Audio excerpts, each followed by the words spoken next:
Hey folks, how's it going? Just a little bit of Minecraft. Just having a chill day.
Right, we've got the sound on there. Hello folks, how's it going?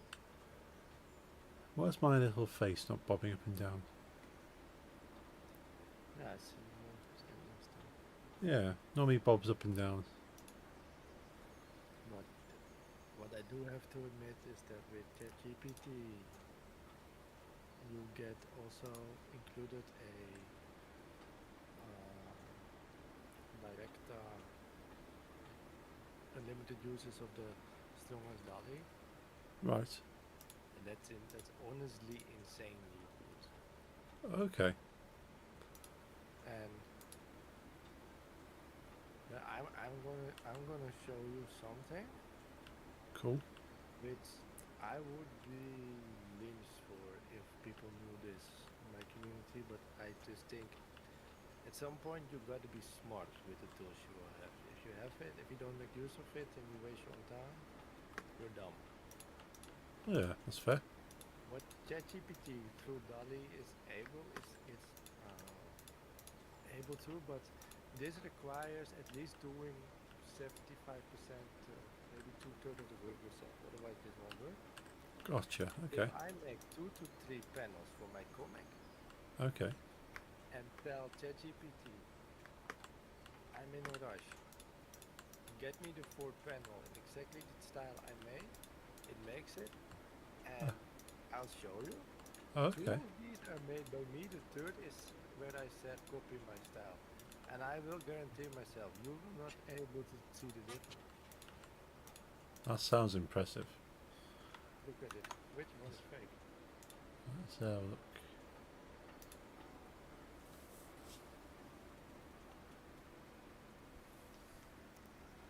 Oh, so two of those are yours, and one's ChatGPT.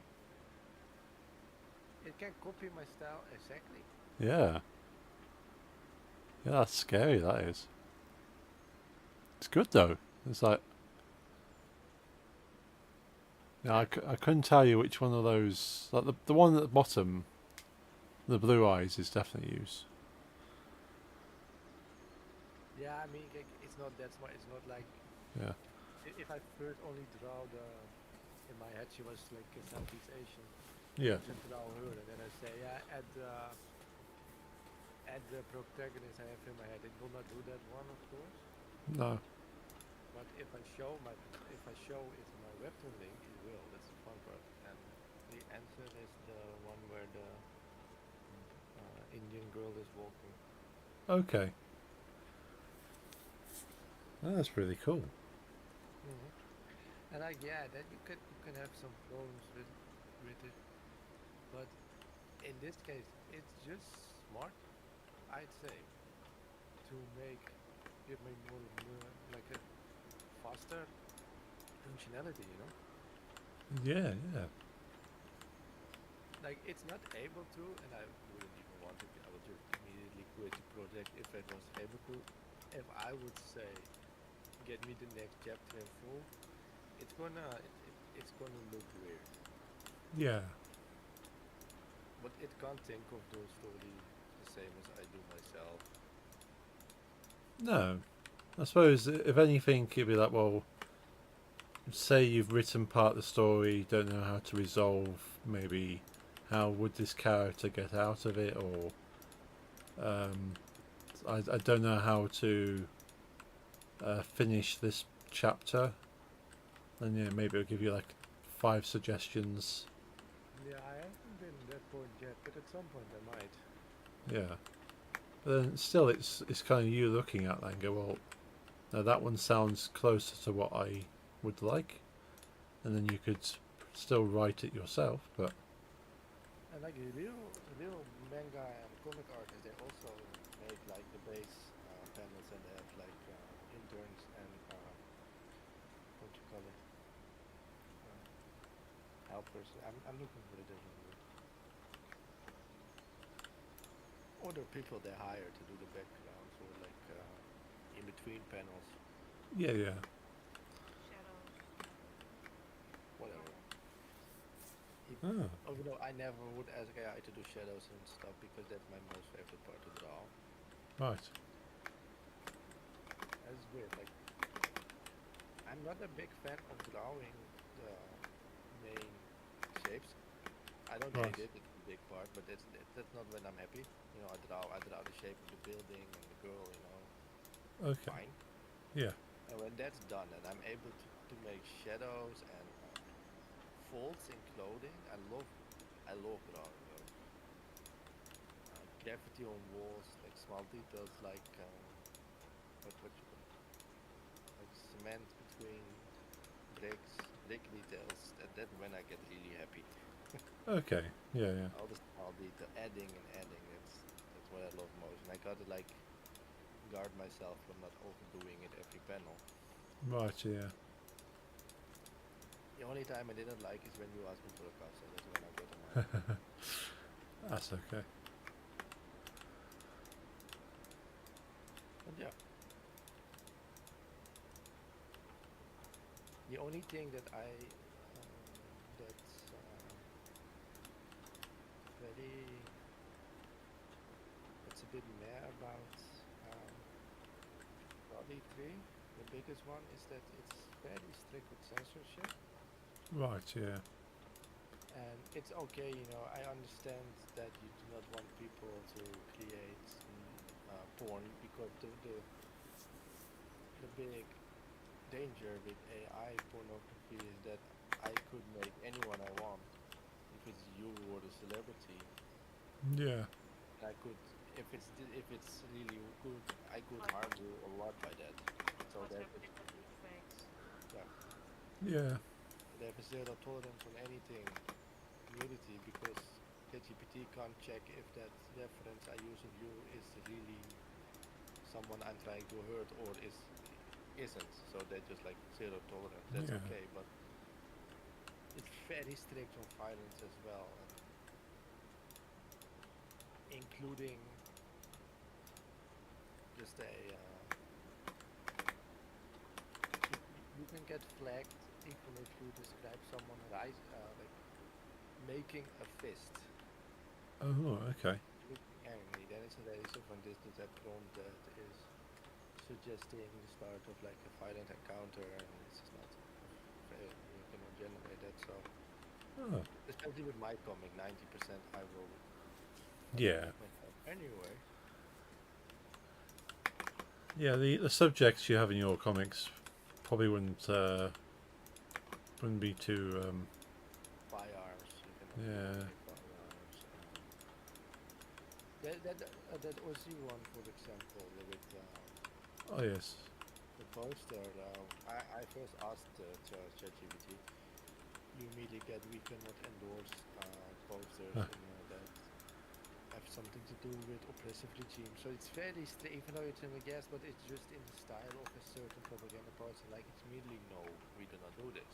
Right. Yeah. But without lying, your first card was AI. Yeah. I thought it looked a little bit AI. I thought maybe you enhanced it or something.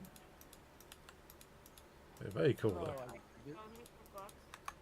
Well, I get evidence, then I got distracted, and then I forgot.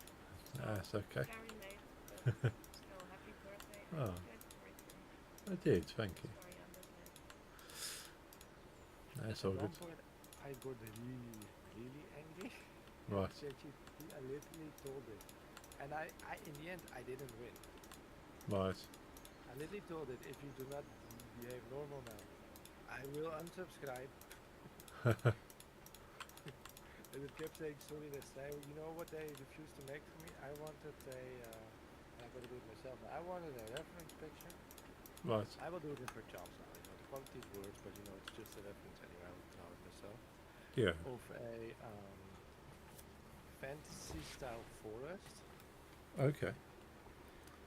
You know, like it could have been straight from Lord of the Rings. You know, that's very popular with metal. You know, nerds and metal was Oh, yes. so heavy then. And for my new black metal project, I wanted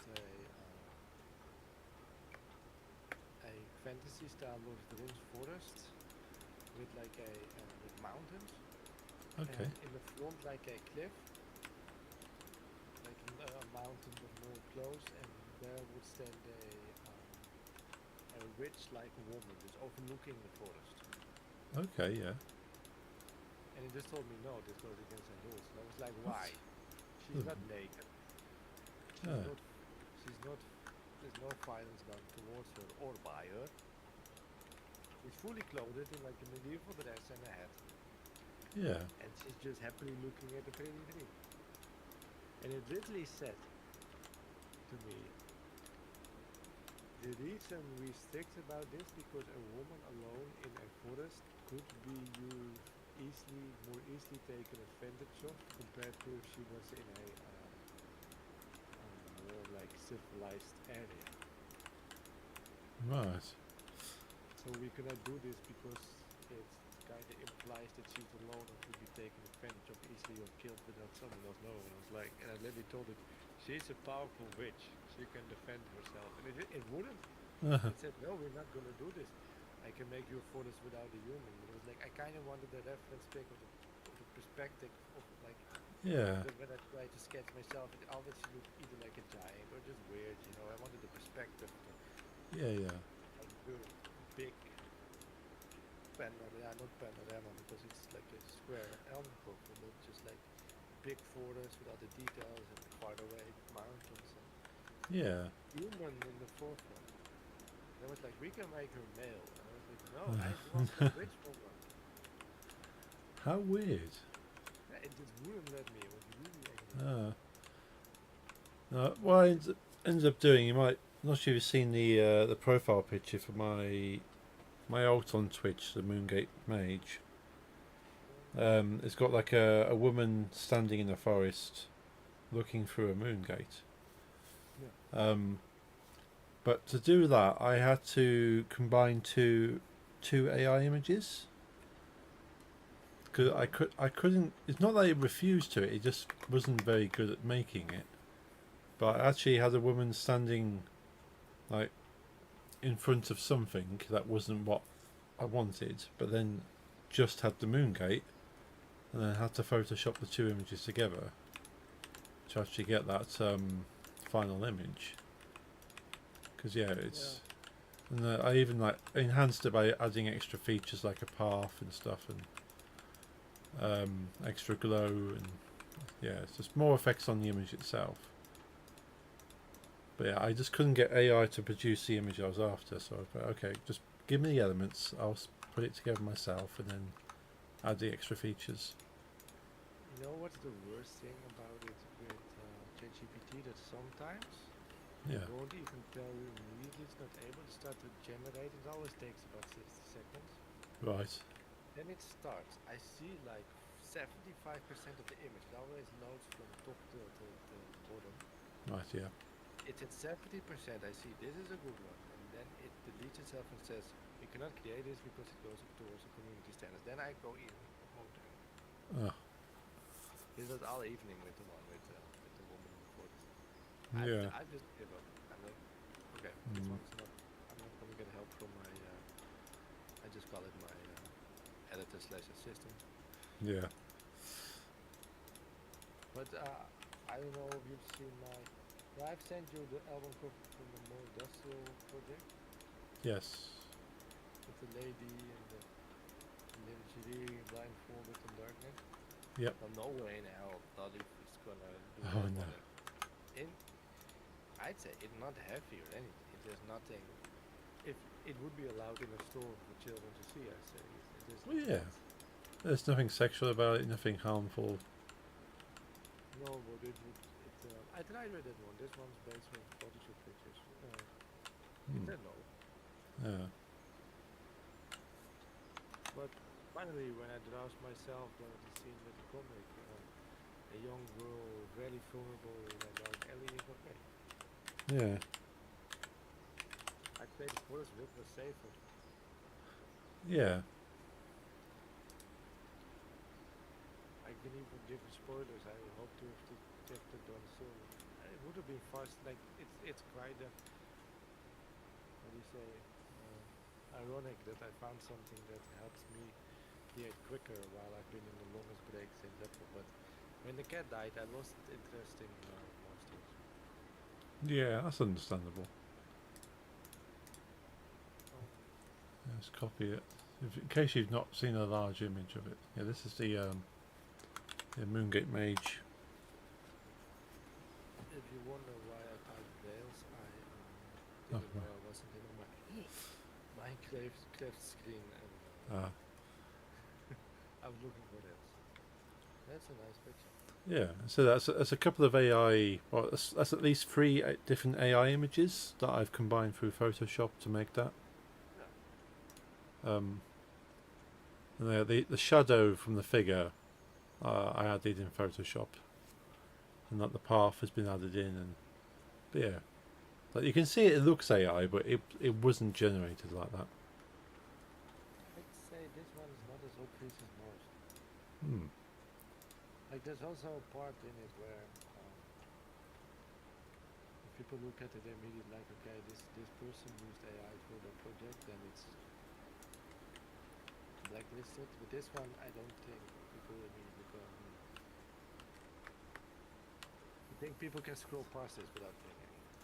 It's fair. Yeah, I'd still like to recreate something that looks like that actually in the game engine.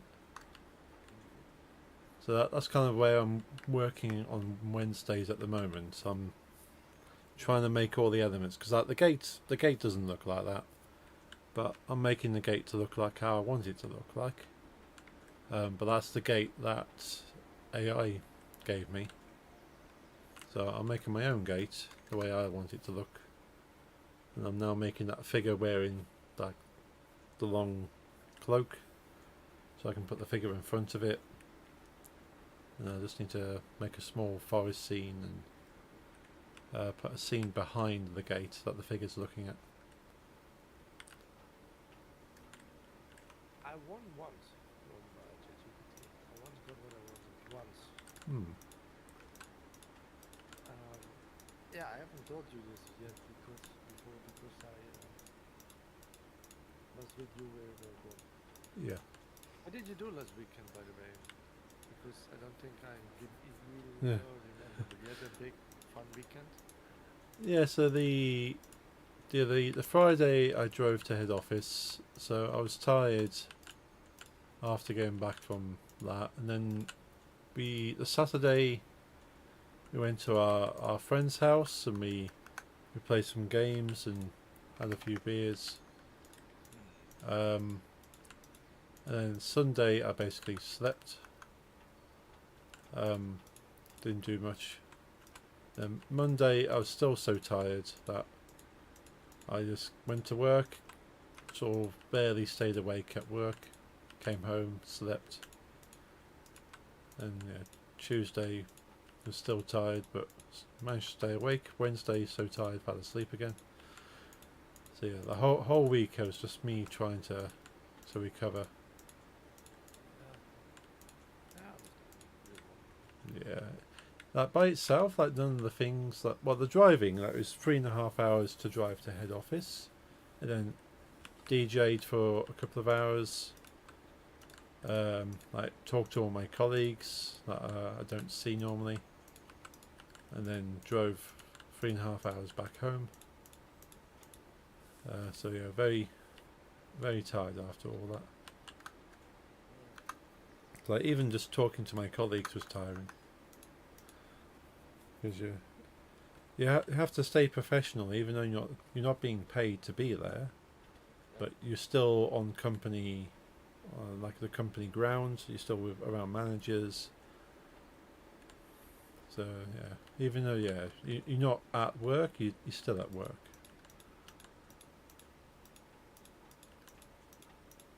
It was nice though. I enjoyed it, but very tiring.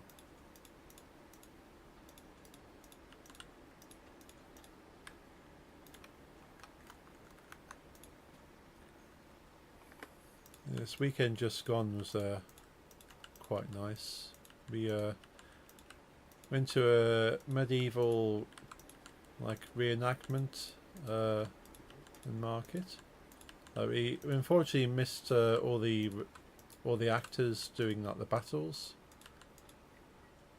But we saw the markets. We saw the actors kind of sat in their like they set up like these tents as if they're kind of living in the field with all these tents, and they're sat there cooking on a big pot over a fire, or they're sat there with a piece of wood with a knife, kind of making tools.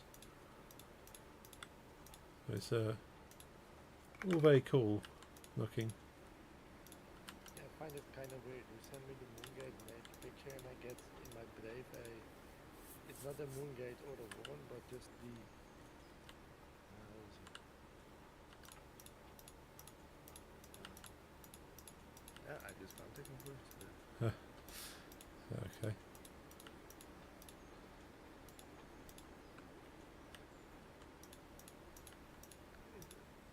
It has the same feel, whatever they say. Yeah. Oh right. Yeah. Oh, that is weird, isn't it? It's the same idea, because that looks like a sun, like a star, kind of glowing. Yeah, Brave just gives you random pictures for their crypto ads, but Yeah. that's the way they keep it free without Of course. Yeah. having to give you like the regular ads. Yeah. And that, And I'd rather have a randomized ad I ignore on my top than Oh, one true. I like to watch. yeah. Yeah, I hate having to watch adverts. Like, I don't mind like still adverts. I can just see there. If it's making noise and I have to watch it. That's a cool picture, though. But I think it's that actual the layout of that image that I know is quite a.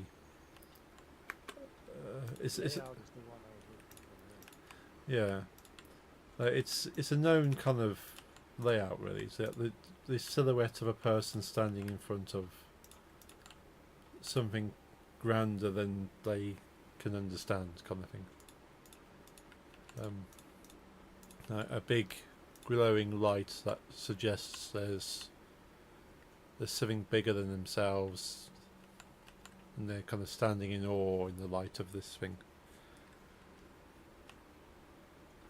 But I've seen like even movie posters look very similar to that. Yeah,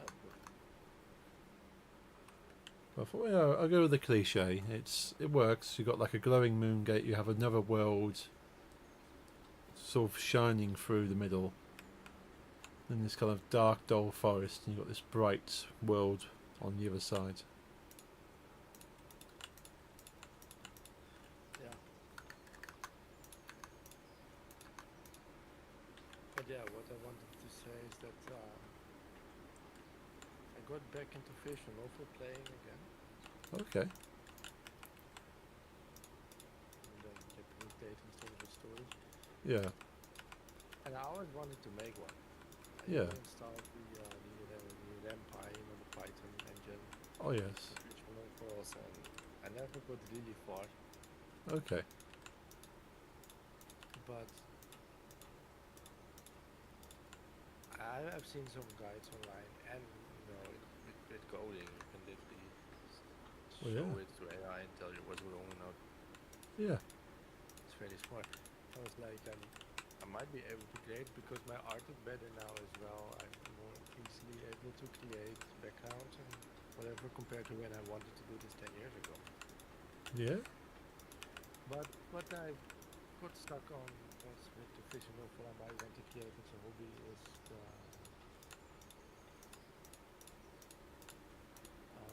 you need for a good dating sim style.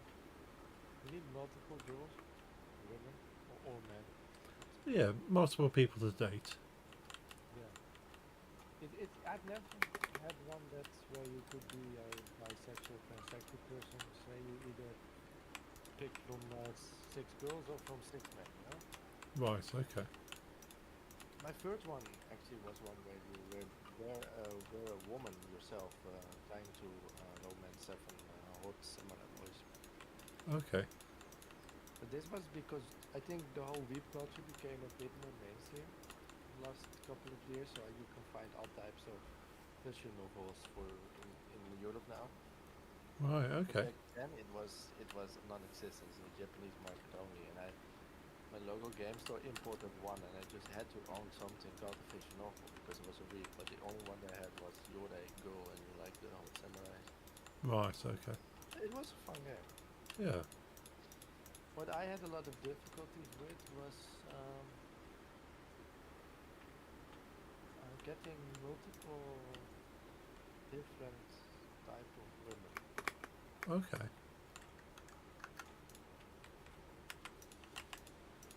I can basically see it in my comics as well. They're all at least somewhat goth. Right. Yeah.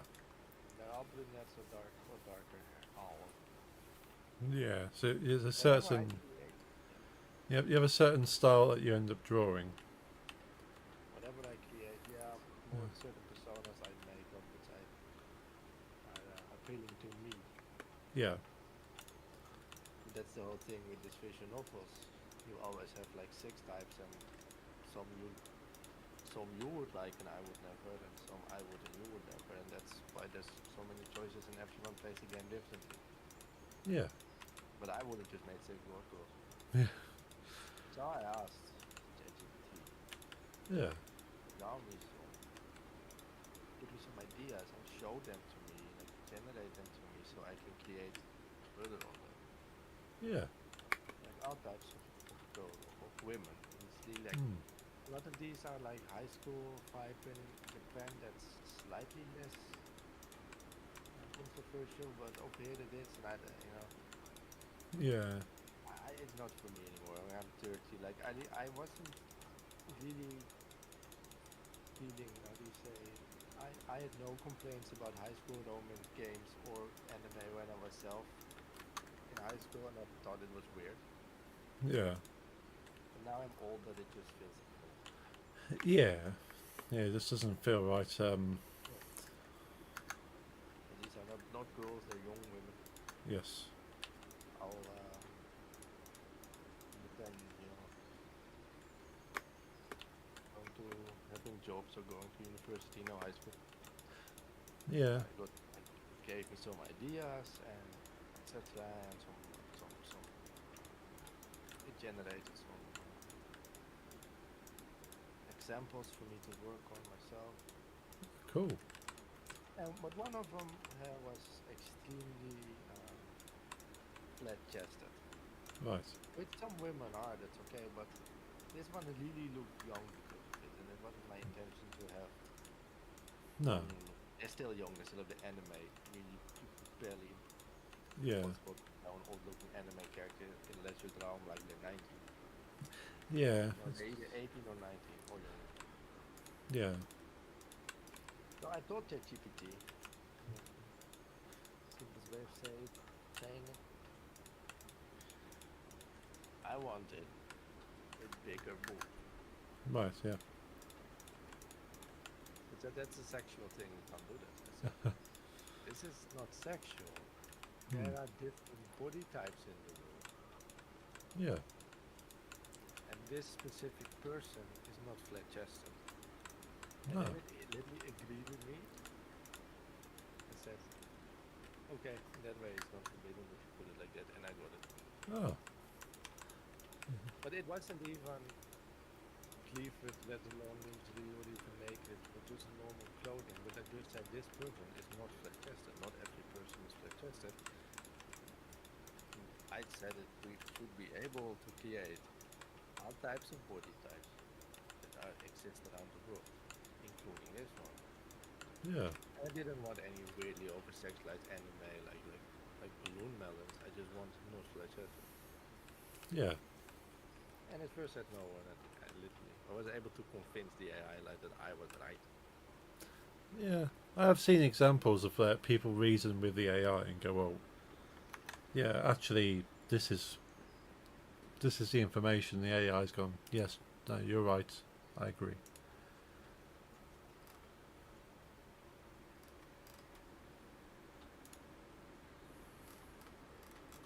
That's good. Even sort of like dating games aside, like sort of having additional styles for you to practice means you can have more diverse characters in your comics, for instance. Yeah. Yeah. And the good thing about my current comic, what I won't really have problems with, is that I decided to. I don't know where that goes. I haven't thought of it anything. For now, there's one main character, Yeah. so it's fine. She's the only thing I'm personally, at least, kind of well in creating. Yeah. And you know that it's not like I can only make those people, but if I want to give them depth, then the only thing I can associate with,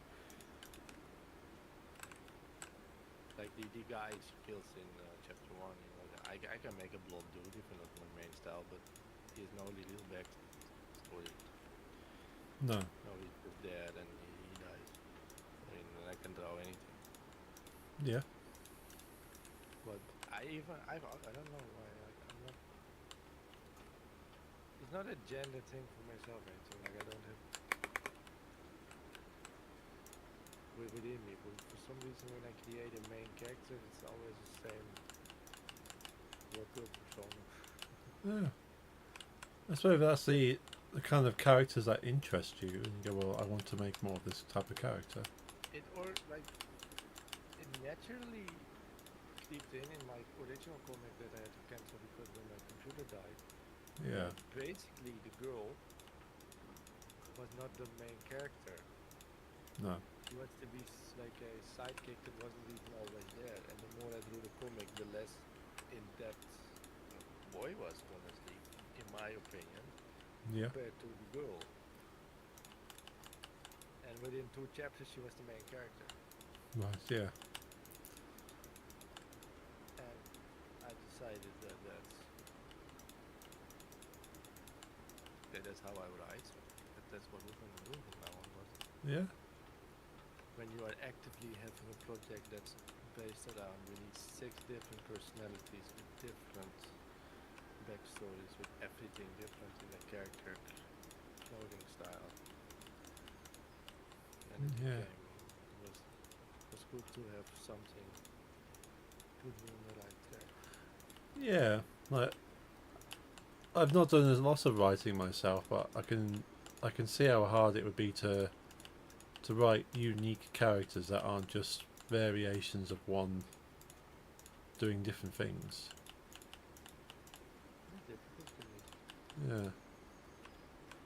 Well, I'm gonna have to give it a go if I want to put a more in-depth story into the Moongate Mage, because there's gonna be a lot of different NPCs and characters to meet. So I want them to feel that they're real to a certain degree, not like NPC number 2 that has no personality and just stands there waiting for you to talk to them.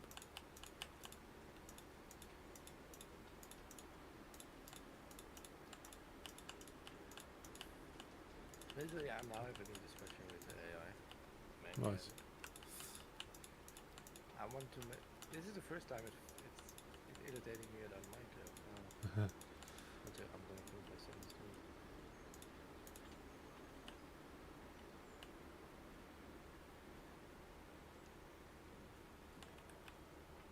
99 out of 10 times it would have sent me something that was completely made of little Minecraft blocks. I just asked for something, it put it in a Minecraft world and made it pixelated, but these are blocks, as I can show you. Oh. Make an iPhone. It doesn't make sense. There's slanted parts, the barrel has parts that are not able to be created. Yeah. Especially the slanted parts is. And then it is. This is not Minecraft. You just because the first here's the thing when I tested it again. It gave me this rifle without the background. I was like, okay, that's not what I'm looking for. Please make it more Minecraft. And you just put it in Minecraft. Yeah. That's But- not what I mean.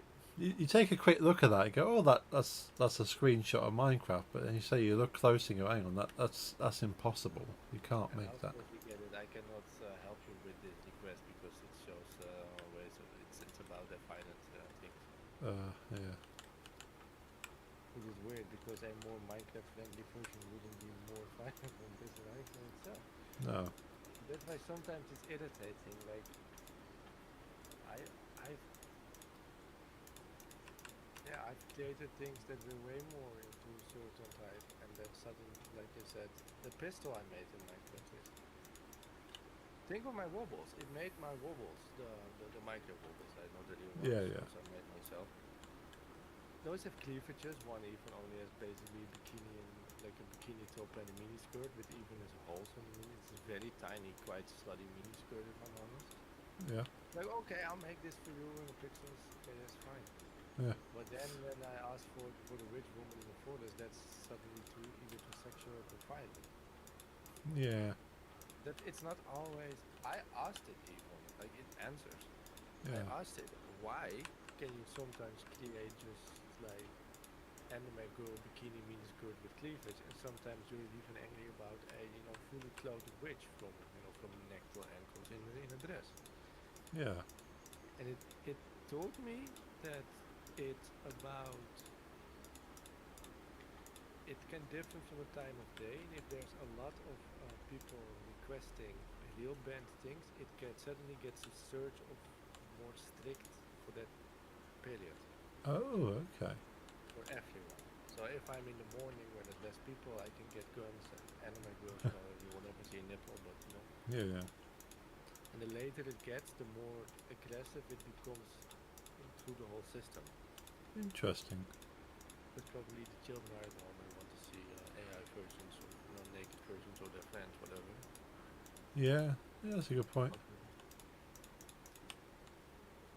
It also told me, which is irritating and confess, that if a certain prompt I viewed, even though it doesn't have to be illegal, or illegal have to be forbidden, Right, yeah. that prompt will now, so including the M4 rifle and what in Minecraft, will now have the it's like negative response, like blue to it. So I'm probably not going to get a new version Right, okay, yeah. because now the system, especially on my account, has like saved for itself. This Yeah. prompt is not something I'm gonna do, and I'm out of luck. Yeah, so it kind of like blacklists certain prompt things.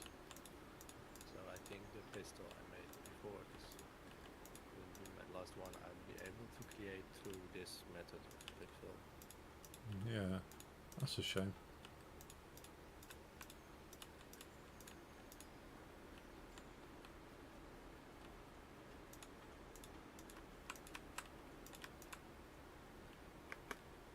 It's okay with alien weapons, you're just not allowed to do it. You could make a laser gun. I've Yeah. been told. It's weird that, I suppose, because it's not a real gun that could hurt a real person. Yeah. It's like, well, yeah, you can have like an alien weapon that would blow up the whole planet and kill all of human life, but this one here that you could legitimately buy, we can't have that one.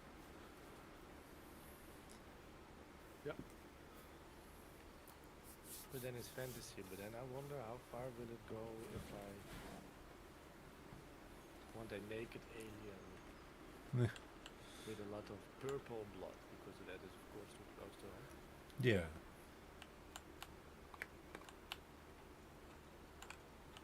Yeah, it'd be interesting to see what it's like with Shot with a fake laser gun, like what? I even tried it once with we cannot generate real weapons. It said it's a very very close airsoft replica generated like that. And that's it. No, that's not only that's not a cheat code. yeah.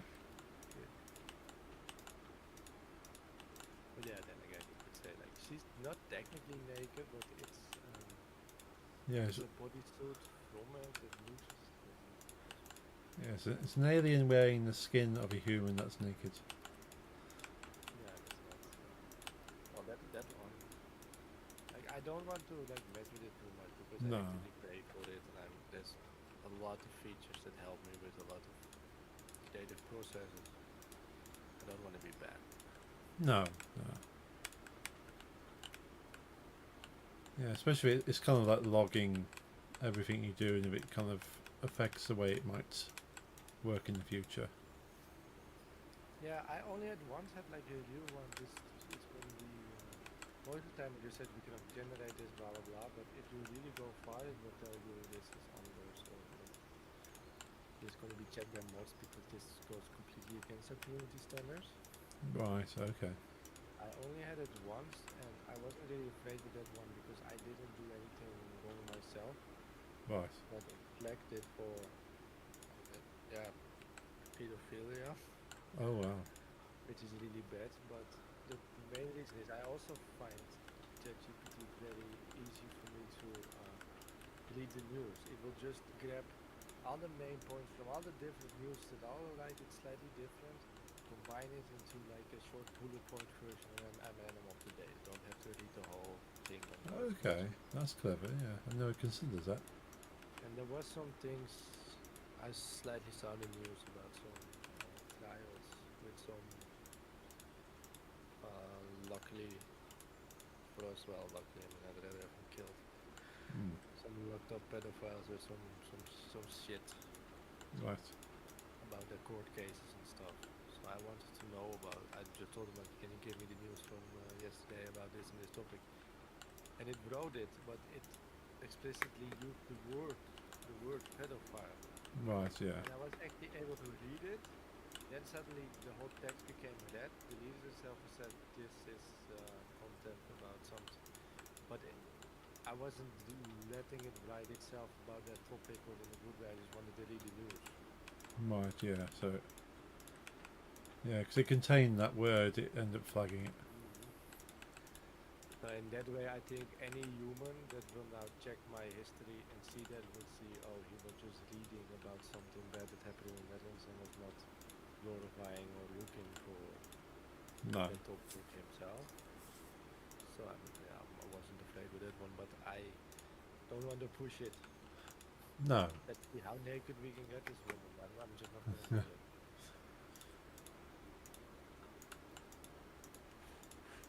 No, it's not worth I it. had it twice with the breast size, right? But also with the things that there's one thing that's in every dating sim. It's the comedy, drama, horror. Everyone has a pool and or beach scene. Right. Yeah. All of them. So I opt for bikini ideas. Okay. Because otherwise they would all be black. Yeah. With good like lasers. I said, you made of these sick girls. Get me a suiting bikini for anything, all of them. Yeah. And it said, yeah, sexualizing, blah, blah. I said, it's not sexualizing, people swim. It's swimwear. I Yeah. said, you are right. Yeah. So Even it's though, it's all to do with how you word it, I suppose. yeah, So the word bikini is kind of associated with like it's like sexualizing the way a woman looks, as opposed to like swimwear would be like, well, it's functional. It's what a woman would wear. yeah.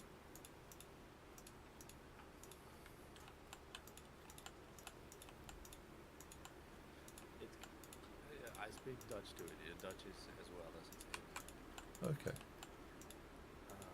It's funny. I said, can you also do accents? Can you do dialect? I said, yes, Yeah. I can do both Dutch dialects. So then I said, can you speak it in my native Amsterdam dialect to me? Hmm. And it did, but it was so cringe. Right. I immediately said, just speak Dutch, normal. Okay. Yeah, really, really cringe. Yeah. But probably with you could ask it like, can you stop the English, speak Cockney? It will. Yeah. We have to ask if it can speak in a Birmingham No, dialogue. but your local accent is Birmingham? Close to. Like, it's not like Birmingham has got a stronger accent, but it's the thing is, a lot of the cities around the UK and the surrounding towns, that each one is slightly different. But they're kind of close. Like for where I am, because we're a town close to both Birmingham and Coventry. There's the two closest cities. Just travelling between my town and those two cities, you can tell that a person has lived in each of those three places, and you're only looking about 30 minutes drive between all of them. Yeah, it's the same in the outpost located in Yeah, the Netherlands. You can drive for 30 minutes and the language has just completely changed like twice. yeah, And it's all called Dutch, but the dialects. So if you drive up north from Almere, which is very close to the, I'd say it's mostly import from Amsterdam, so the Amsterdam dialect, but also very just regular Dutch around. yeah. So it's got the elements of Amsterdam there, but it's its own thing. If you drive 20 minutes up north, I cannot understand those people. Right. Like literally not. There's this one village, and if you go a bit up north more, then you can understand them again. But there's one village called Urk. Right. You don't want to go there. It's very, it's a bit dangerous. Okay. I've been there like thrice. Right. There's a bit technical store in there. But you can go to the store, but don't go there as a tourist and sightsee. They will not like it. Right. Okay. Are you LGBT or have a skin color? I would really stay away. Ah. Right. So Really conservative, but to the conspiracy type conservative, you know, gotcha. reptilians Yeah. and 5G. Yeah. They have burned 5G towers around here. Yeah. I still find that's crazy. There's people that will put like a metal cage around their router to protect themselves from 5G. And then they'll say, my Wi-Fi is so bad at home, but at least I'm protected from the 5G. But you can buy them on Amazon, like the 5G protection cages for your router. I didn't know, but I immediately knew. Yeah.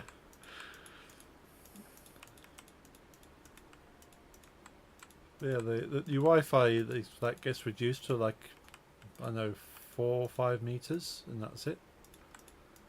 Because the cage stops all the Wi-Fi.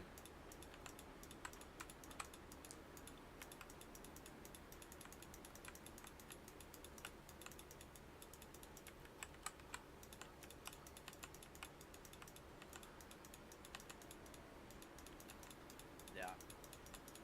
Uh, So, yeah. but there's, But there's, I was going to say there's certain words that I've always known all my life that I thought were just straight like everyday English words.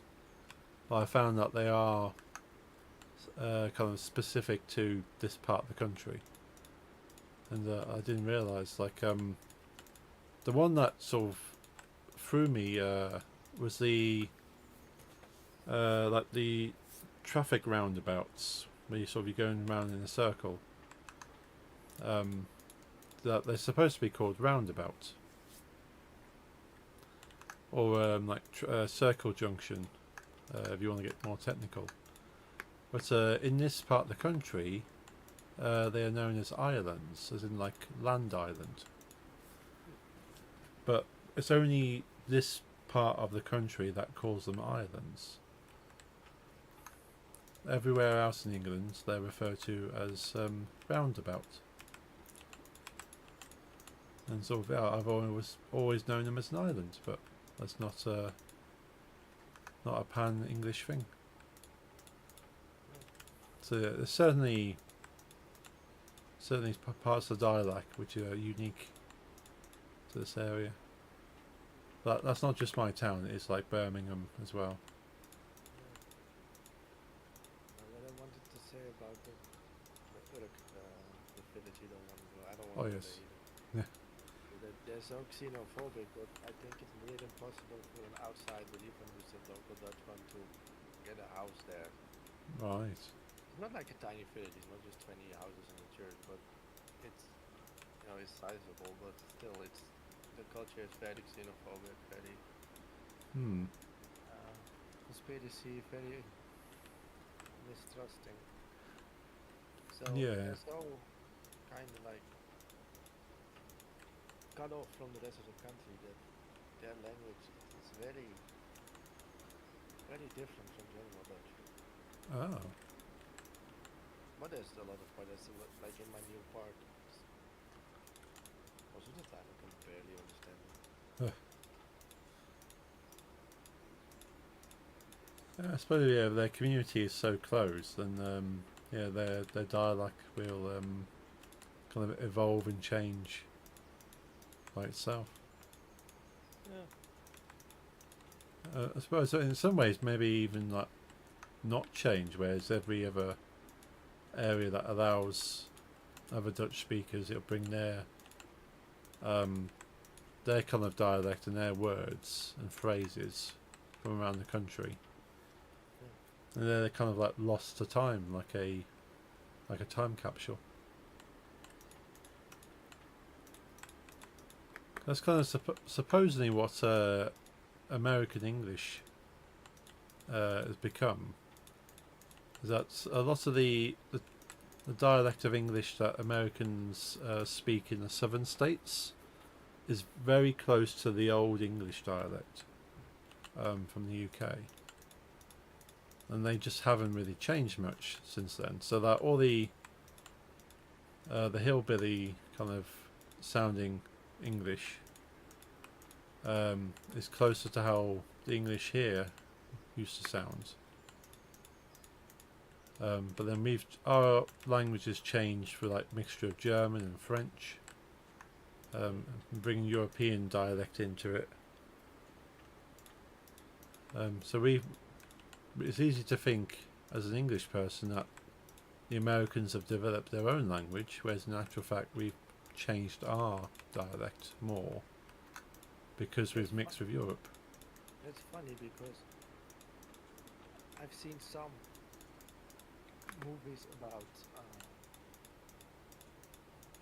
either the American Revolution or pre-Revolution or before that, and they always have the old Americans, that are basically English settlers, speak with the current English accent to deflate them when we're not American yet. We Yeah. just came from England, but that's probably a more modern accent than the dialect than their current one in the south. Yeah. Yeah. So what we think as an English accent now from the UK is a modern English compared to what the settlers would have spoken. You see that with Dutch as well with South Africa. Okay. Yeah. South Africa used to be our colony, but then the English took it at some point. Yeah. But all the, especially white South Africans, they still speak the language from the original settlers. Right. Which is, I could almost have a normal conversation with one while we're both speaking our own language. That's how close it is. Okay. But a lot of the words are way closer to 1800 Dutch than compared to current Dutch. Right. Okay. So yeah, so a very similar situation where they're still speaking pretty much close to an older version of the settlers. Yeah, and especially like newer inventions, they have completely different words from, made up of other Dutch words. So a shower.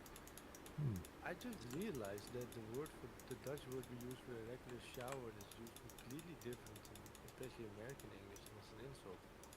Right. But the Dutch word for shower is douche. Right. Yeah. It's just douche. Yeah, that's Yeah. a shower. But a shower in South African is translated from Dutch is a falling bath. Oh. Okay. The Dutch word for falling and the Dutch word for bath. Right. Interesting. A thong, Hmm. or a piece of underwear, Yes. In Dutch is string. Okay. Yeah. In South African, it's I think it's lace pants. Right. Those kinds of things. They just Yeah. and maybe on your pensions. Hmm. Limit barbecue. They also do. But I need to translate to Dutch words. No, that's all. Yeah. Something just like instead of barbecue, just say a fry or a roast. Okay. And there's more. Yeah. But I don't. I kind of associate the deals like what they call Afrikaans. The Yes. nickname, Yeah. Afrikaans. which is just Dutch for African. Okay. I kind of associated with the white South Africans, and it was all the Yes. like in America, at least you can say African American, but Yeah. African Africans. Hmm. I always seen them speak English, so it might just be because they're on like international TV or they prefer to speak English. I don't know. I haven't been there. Yeah. Yeah. Because I used to work with a white South African guy, and yeah, he used to tell me about Afrikaans and sort of told me a few words and stuff. But it's been a long time, so I can't really remember much of. There's at least a 90% chance you can just learning your Dutch words. Yeah. Possible. They do have a certain accent. They do sound different from a Dutch person, but it's basically our language with some different words. Yeah. Yeah. If you think about it, the accent isn't too far away.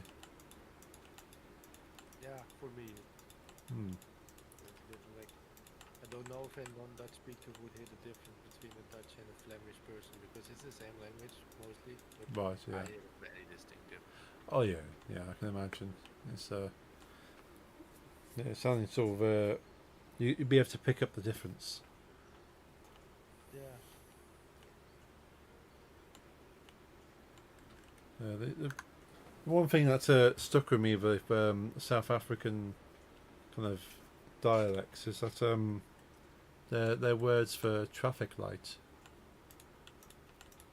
So like the red, green, orange traffic lights is they don't call them traffic light, but they call them robots. Oh. So they That's also different. so there's a red light on the robot, you stop the car. We call them stopping lights, Ah, yeah, makes sense. but that's also a newer word from way past when there weren't cars and we stopped being colonized. Yeah.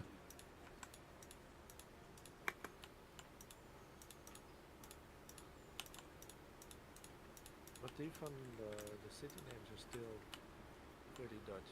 Like one of the biggest cities in South Africa is called Bloemfontein, Okay, yeah, I think I've heard that. which is just Dutch for flower fountain. Ah. Yeah, so now Johannesburg as well is one of the biggest cities. Johannesburg. Yeah, Johannesburg, that's all. Even apartheid, the bad thing they invented, is just Dutch for being separate. Okay. Separatism, literally translated it. Ah. Even though it's not a real word we use. It's not like when we are somewhere separate, I would call it if the word apartheid just does mean apartheid now. Here, Right. but it's very clearly made up of two Dutch words that both combine the sentence to be separate. Gotcha. So I find it kind of funny because they also use it from some other regimes are doing it. When I see like American journalists speak about apartheid, and the fun thing is with no, there's no fun thing about apartheid. I mean, the fun thing about the word apartheid is that everyone does pronounce it basically correctly, Right. but I don't think most people realize it's just a Dutch word, so it's always feels very unnatural to have like a full English sentence from a CNN reporter with apartheid in near perfect Dutch in there. Yeah. Yeah, I can imagine that being weird. Yeah. I find something similar when I'm listening to other languages and they use a name of something and the name is in English. So one of the only words that comes through in English is the actual name of something. So I suppose that's kind of a similar feeling. You go, oh, this is a very recognisable English word amongst another dialect.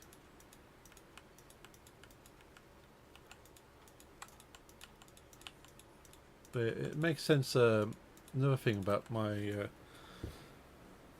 the guy I worked with from South Africa, he was heavily into to Dutch hardcore.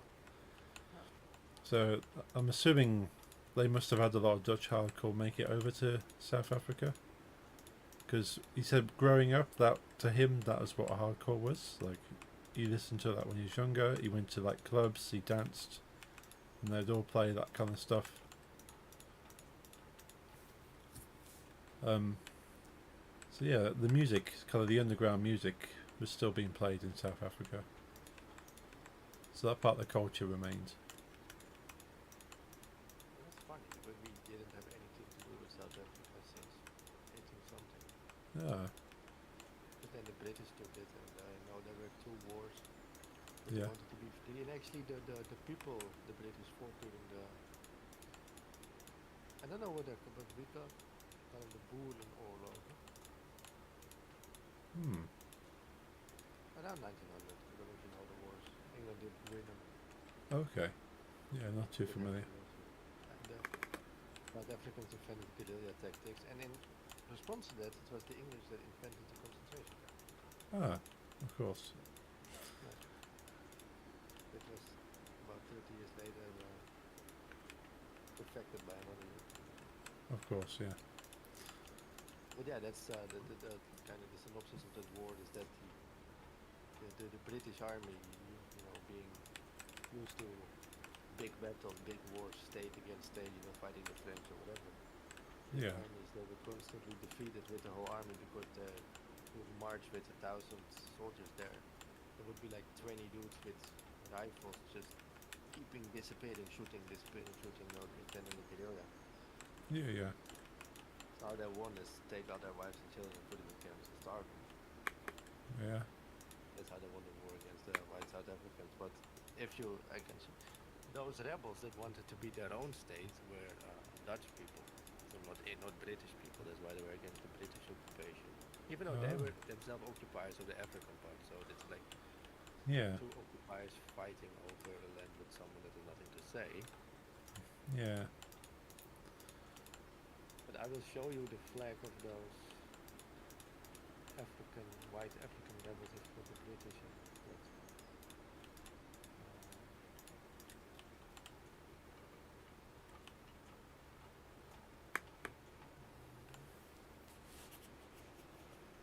This was the flag of those rebels, you might recognize it.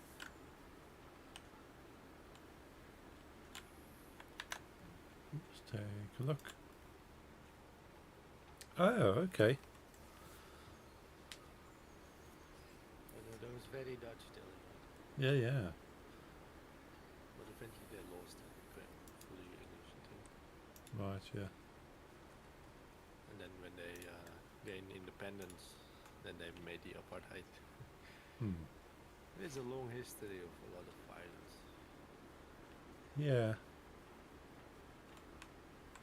But I do know that even though this was around 1900, this war, that even though UK and the Netherlands, of course, were not openly in war, because it were like people with Dutch blood, and that flag, and they spoke some kind of Dutch, that we were very had sympathy for those people, kind of like with wars now. Like we do not send, America doesn't really send soldiers to Ukraine, but they do send weapons and support, but officially they're neutral, Yeah, yeah. in the NATO. So that's what we did with when you had the war with the Africans. We sent weapons and everything, volunteers, but no official British Dutch war from it. Gotcha. Yeah. Yeah. It's one part of history that sort of it doesn't really get picked up on in like studying history in the UK. Churchill fought in that war as a soldier when he was younger. Oh.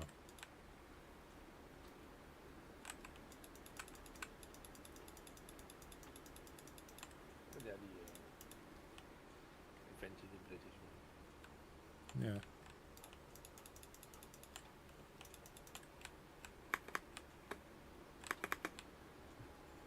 Yeah, that was one of the most. When the British left and South Africa became a country governed by like the local whites, which was probably a combination of Dutch and English people, it was one of the most racist states ever. Yeah. Yeah. I've heard They this. were the reason we had less soldiers in World War II because back then South Africa already was at some point its own country, but I think heavily still like under very much under the Commonwealth umbrella, kinda. Okay. Yeah. So partly governed by the UK around World War II. And like we still had some colonies back then still in South America. Okay. Yeah. Because our South Asian colonies got occupied by the Japanese and we ourselves got occupied by the Germans. Right. Yeah. Yeah. And there were a lot of men in Suriname, you know, our South American colony that were like, we want to enlist, we want to travel to, you know, the Netherlands, which we are a part of the King of the Netherlands. Yeah. We want to fight, we want to help liberate Europeans. All men and boys from Suriname, from our colony, that volunteered. Yeah. But all black men, because you know Suriname is mostly was the ancestors of the transatlantic slave, like slaves that used to own the fleet, and now the Yeah. whole Yeah. demographic is basically Africans, but it's a South American country. Yes. So all these dark-skinned men, they decided to we want to fight for the Netherlands, and South Africa, which was a bigger player in the war, was like, we will not support the British and stuff if these black men are allowed to fight in Europe. Ah. So that's why our country did stop it. Like, okay, a bigger ally doesn't want them there, Right. Yeah. Yeah. even though you know every boot on the ground would have helped. Yeah. Of course. Yeah, South Africans refused. Ah. This is very weird. Yeah. That is what I know about the government of South Africa, but they changed a lot since Nelson Mandela. But I don't think, you know, I wouldn't say they were better than before, but I won't say they're better now. It's still a mess. Yeah. Still very violent and corrupt. Yeah. Right now there is like multiple kinds of genocides going on, so they're not really better off. No. It's a mess. The world's a mess at the moment. True. Yeah, but my father was in South Africa for his work in like 2005, and from all the places he was, he hated it. Right. Yeah. The whole culture was very polarized, even still, even after the apartheid laws. It was just very, yeah, but still very much in like the DNA of the country. Yeah. And what he hated, like all tourists do the same thing when they're South Africa, the safari. Yeah. Yeah. But part of his safari was more than lions and elephants, but also poor people. Oh. Okay. It was just part of the tour, and he didn't like. He said we were in like armored jeeps, first looking at lions, then he said let's see the ghettos, and you saw all these starving people and trying to sell you some carrots. Yeah. You know, in the what's it called, like slums. Yeah. It was like it's just the fact that it's so wealthy in the bigger cities, and then the slums around it, and then they kind of literally make money off of it. Like, could say, look at the funny poor people without food. He said Mm. it's disgusting. Yeah. He hated the place and the whole culture. Yeah, that's such a weird thing to do. Yeah, tourism for poor people. Yeah.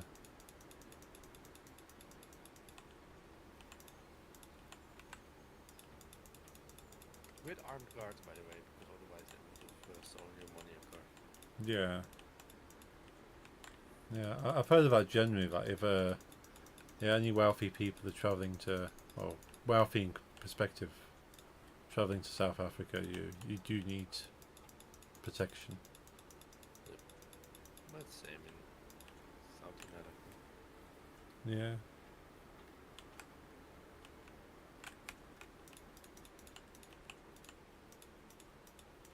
I have no plans to ever visit. No, me neither. Same with South America. Yeah. Or India. No. See, it'll be interesting, but I could I could never I don't would think want to. India is as dangerous for tourists as the other countries we name, but it's because of my family from India that. And I'm still pretty sure that if I go to tourist India, it's gonna be perfect and beautiful. But the stories they tell me about the country from just like the fishing cities and so it's horrific. Yeah. Just imagine. Although the weather is not too bad. No. I was thinking I'd like there's certain places I would like to see, but I just know I wouldn't be able to cope. I think you could have a lot of fun in Goa. It's a great place. A lot of like rapes. Okay, yeah, I know there's like music genres named after it. Yeah, that's very. All the psychedelic hippies went to Goa, Yeah. and there they created psytrance and stuff. But it's not only that, like because of that scene that there's giant electronic music festivals in Goa that the whole world goes to. Yeah. It's funny what I've read. I saw a documentary about those festivals. It's very very cool. Like the current ones especially. They're definitely not very different than a giant festival in Europe or America, maybe even bigger. Hmm. But the documentary also told about the history about the rave culture in Goa, and that because now it's all done with laptops or whatever. But back yeah. then it had to be analog music because it was the 80s. Of course, yeah. And vinyl didn't work because the very dusty over there, like very fine dust that would get into the clubs. Yeah. So those DJs actually work with two cassette decks. Yeah. Yeah, I've seen equipment that will play two cassettes. And yeah, they kind of like change the speed of the two cassette decks, and it's very interesting stuff. Like, I didn't know those existed for a long time until I saw like video clips of people using them.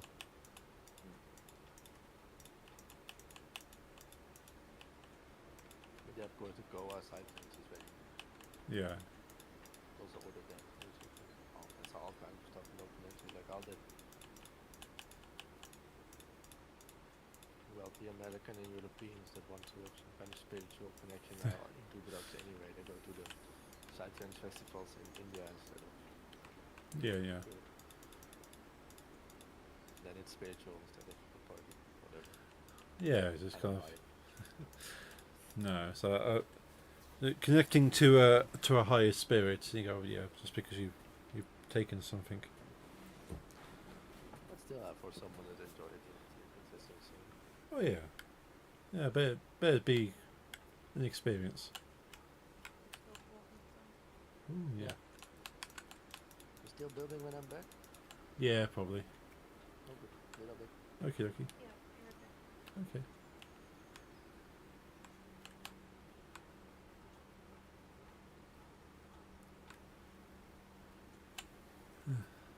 Hey Nix, you okay? Good. What you up to? You building anything? Yeah, I've just found a little island off in the middle of nowhere, and I'm in survival mode.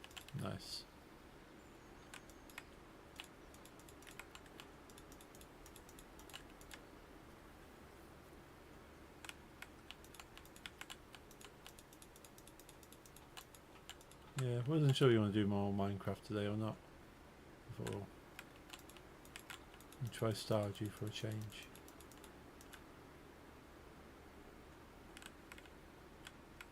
Ends up doing Minecraft anyway. Yeah. Yeah, I don't mind doing more Minecraft. Yeah.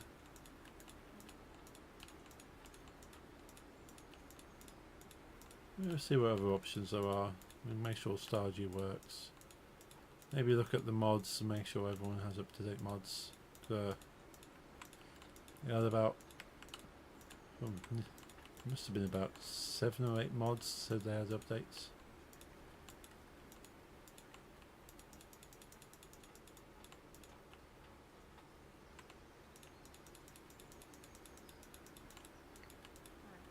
So it all depends on whether we update the mods or just carry on the versions we've got. I can give you a copy of my mod folder, so you're at least running on what I've got. Yeah. Figure out the YouTube with everything again. Yeah. It was all fine on my laptop because we set it all up, but Yeah.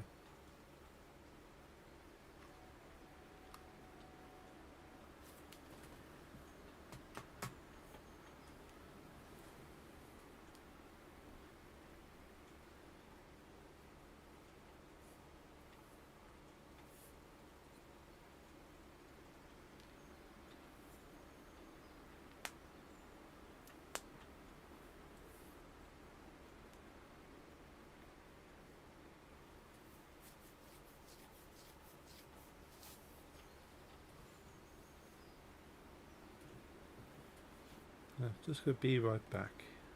Shouldn't be too long.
Okay, I'm back.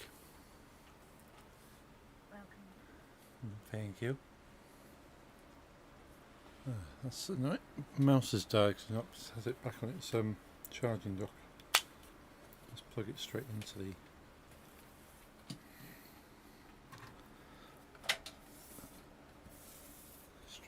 cable.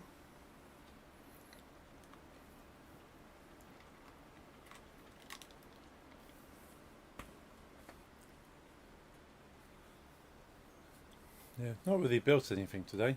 Just been sort of terraforming. It's been relaxing.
I think I might have sorted my brother's birthday present out. So I was showing him that portable screen I have, and he says that would be perfect to do D&D stuff on. Like he could have it showing the players something on the screen, rather than him kind of trying to like point a laptop or tablet or something.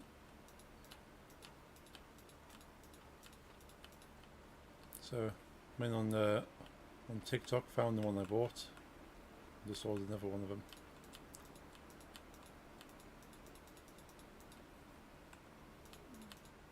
So I'm giving one of those screens.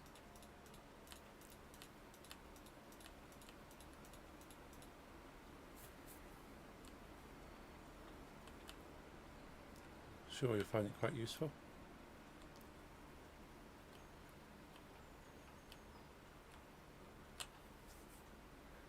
Nothing too fancy, but not something you would naturally buy.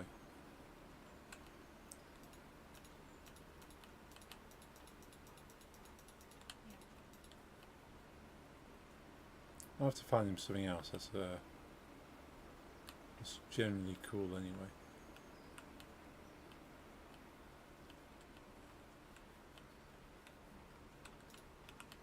Do you have any ideas of what he might like?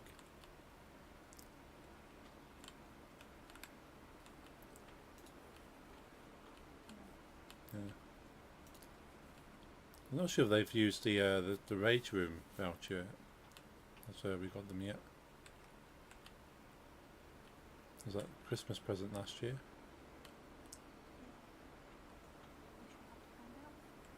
Yeah.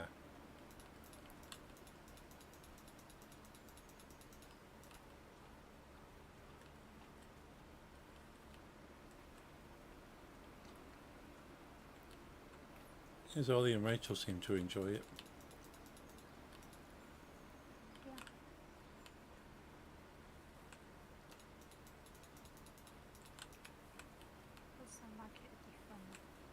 Yeah.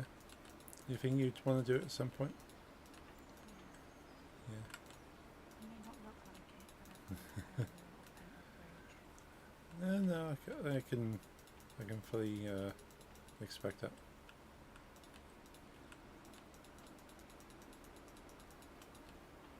think she'd end up having to talk me down afterwards. Yeah. No, that's what she's there for.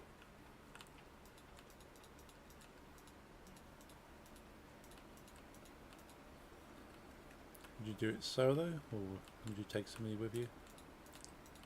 I think solo. Yeah. Yeah. I'd be able to just completely go mad Yeah. rather than to worry about loads of people doing anything. Yeah, it's true. Although you could turn up with somebody else and sort of take a few minutes each inside. Or you just rather not share that time with anyone else and just go full in by yourself. I think I'd rather that be private anyway. Yeah, so you can kind of just sort of express as much as you want without sort of revealing it.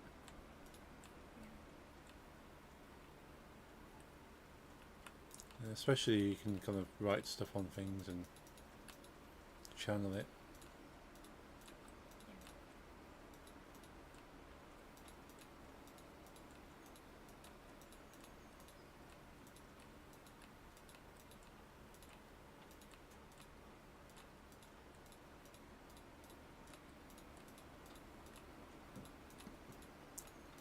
Things for myself, I'm not sure if there'll be anything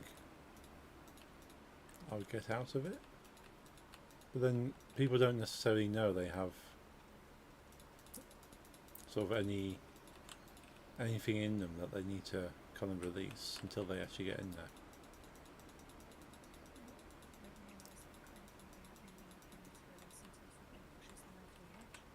True. Nothing else it might be a bit preventative measure. True.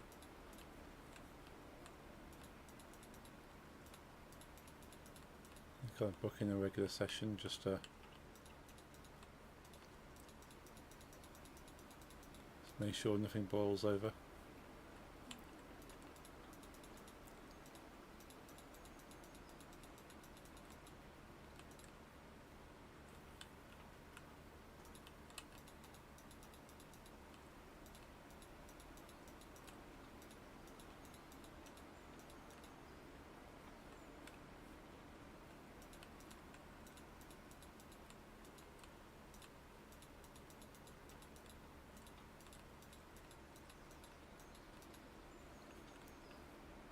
So I wouldn't mind doing the paint one.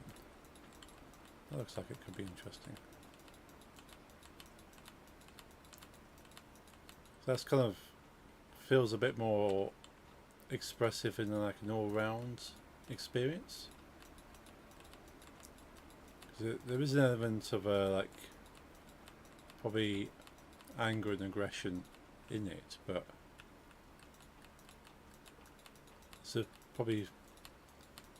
it's less more of a violent expression and more of a letting it out in a more creative fashion.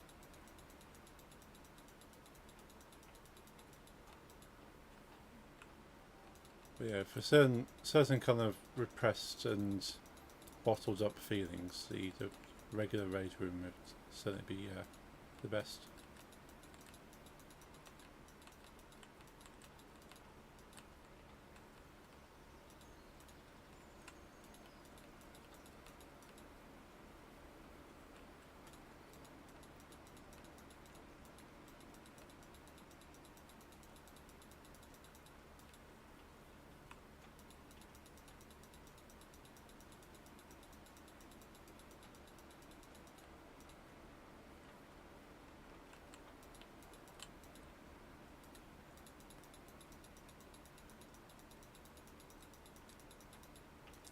I suppose even like the Greek kitchen would be quite interesting to do.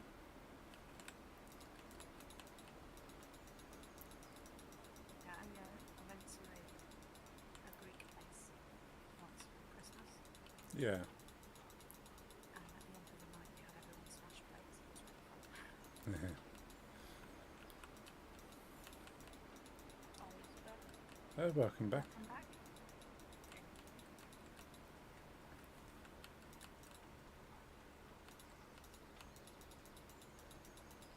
Yeah, I've never. Oh dear. So, was it a quick walk in the rain then? Yeah, evening's always good. Yeah. It's a long walk. You wait a bit longer away because once you get most of these benefits, Oh, okay. you don't need those in the morning. No.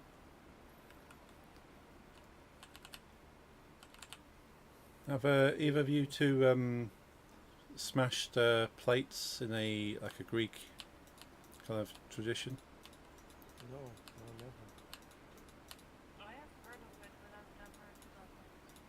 No. What is it? I've been to a Greek restaurant where you were allowed to do that, but you had to pay for the plate.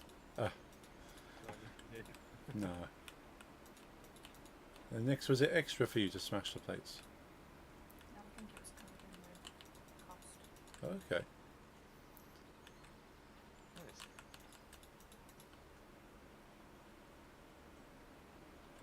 I've got a bot. So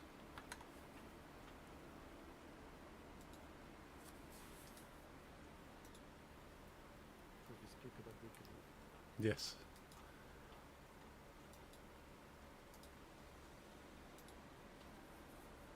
Span that user and delete that message. Yeah, there's a place not too far from Nick's that they have a fake Greek kitchen kind of setup,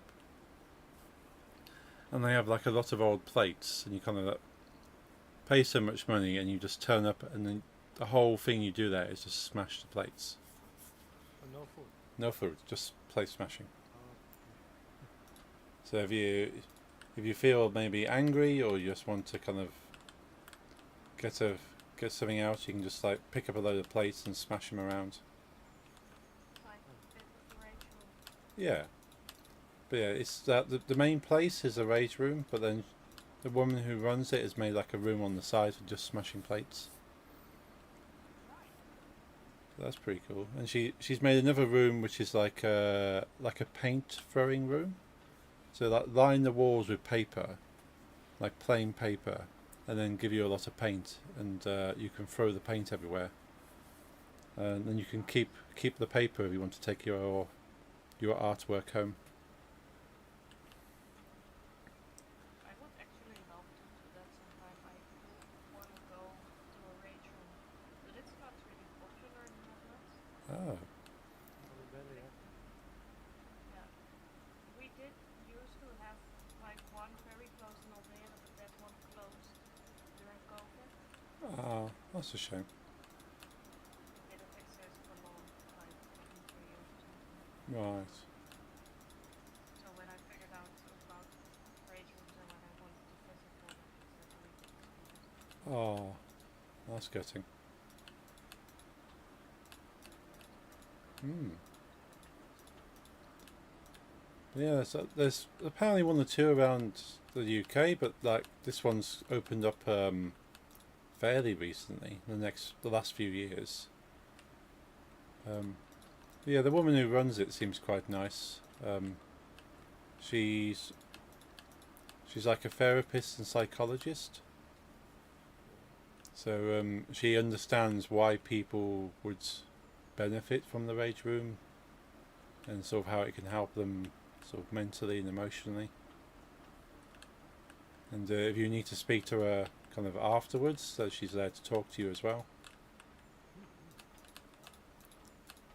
So that's pretty cool. Or if you just need a quiet space to kind of calm down, there's a quiet sofa you can sit on for a bit.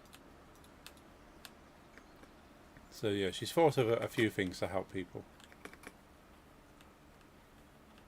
Excellent. Hmm. But my friend Ollie that came over um, to the Netherlands with me. Him and his wife sort of went there, and yeah, they both really enjoyed it, and they like Ollie didn't think he would have a lot he'd get from smashing things, but after he started going with it and breaking a few things, he actually found it quite good. He sort of felt better. Hmm. Nix was just saying that you'd really like to go to that one. You guys should go. I think it's really fun. Hmm. Yeah, I think you probably have a lot of things you would like to smash, Nix. Yes.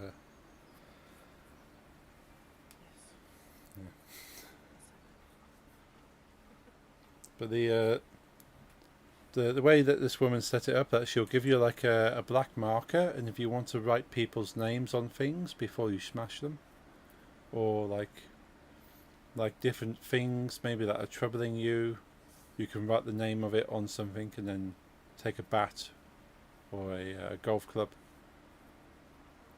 and just kind of like let the object take the aggression. Hmm. And they have speakers with an MP3 player, so you can take your own music and say, "Well, I would like to listen to this while I'm breaking things." Nice. Because when Ollie went, he took a playlist of metal, including Rage Against the Machine. So it was just smashing a lot of things to Rage. Hmm. So, it does sound like a lot of fun and very helpful to those who need it.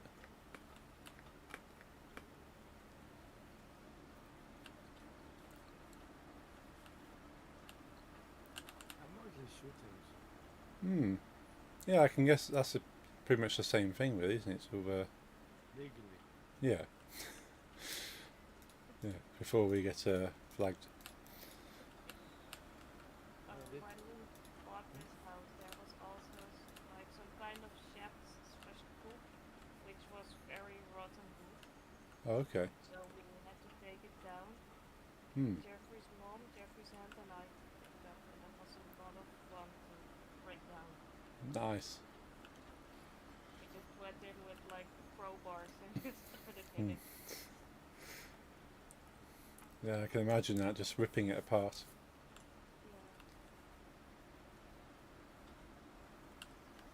Yeah. The last fun part was the cleanup. Oh yeah. It had to be done. Yeah.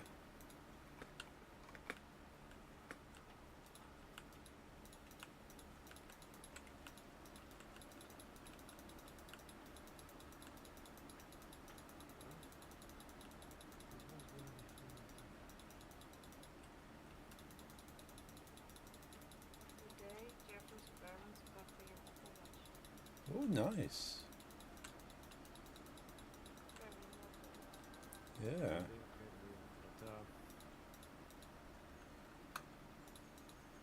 But they play favorites. Sounds No, I'm like your getting- mom, I'm- doesn't it? Yeah. I'm getting the amplifier. That's fair. Yeah.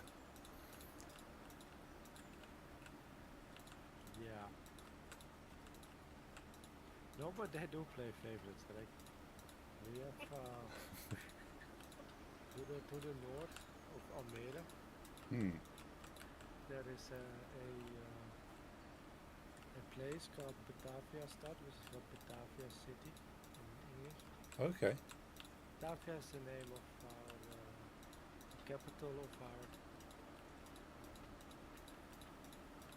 old colonies. Like I don't know if it's same with UK, but during the early years of colonization, the Dutch company that did it called the United East Indian Company. Okay. Yeah. Almost was like its own state within a state, Yes, I've heard. Yeah. with its own army and shit. And their capital is called Batavia, and the ship was called Batavia. So they made like a early 1700s village Right, yeah. next to a big replica pirate ship or sailor ship, Okay, yeah. and it's filled with brand up high up brand like Ralph Lauren, Tommy Hilfiger, Stingno, those things Hmm. outlet. Okay. So last year's collection, leftover sizes. So you got to be lucky. You know, most of it is very small or very big because the normal size is mostly sold out. You know, everything from normal S till like XL is Oh, sold yes. out. Ah, okay, Also, yeah. if you like see something on their website that It's you not want that. to buy that's on sale or something, they don't have it there. It's really just what is left over from the back of the storage. Sometimes Gotcha. it's still a bit expensive, but most of sometimes you just like literally the jacket I was just wearing just now is a Ralph Lauren jacket. I've got two, Oh, one in black, one in red. nice. Okay. I've been wearing since I'm 18, and they were 250 euros a piece normally, and Ooh, I paid yeah. 40 euros for both. Nice. That's bargain. 20 a piece. Yeah, So, that's but really good. why did I put? Oh yeah. So my mother goes there a lot, and Yeah. my whole youth, she always brought me a shirt or a shoes or whatever. This Yeah. Lisa's there. I either get nothing or a pair of socks, and she always get the kind of. Oh dear. But it's okay. Hmm. Yeah, you're not salty about that at all, are you? Yeah. No, it's fine. Been like that for 10 years. Uh, It's okay.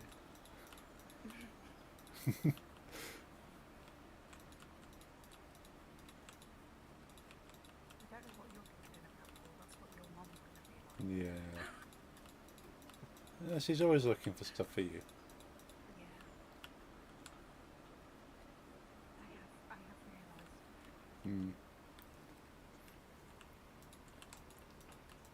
No, but she's always looking for stuff for everybody, though. Yeah. For me, it's mainly food. Have you had that conversation with her yet? No.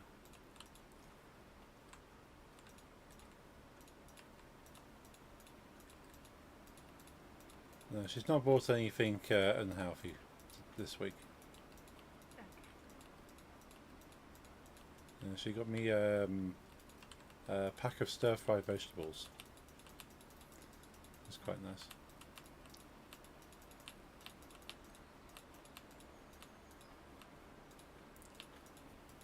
Although she did buy a pack of sliced cheese for me, which she didn't ask for.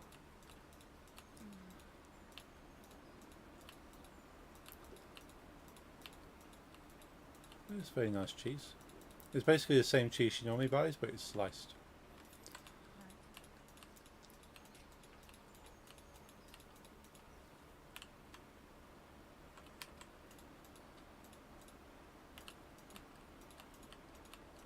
Right. Shouldn't really need anything other than a block of cheese now. You bought me that cheese grater. I can make my own slices. Yeah. That's the reason I bought it for you. Yeah.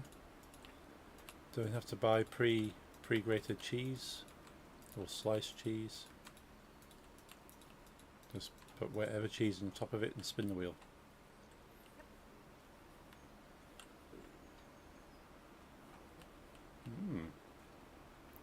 This will be so much easier rather than try and push the grater back and forth over the cheese and getting the cheese everywhere. It's Yeah. very messy.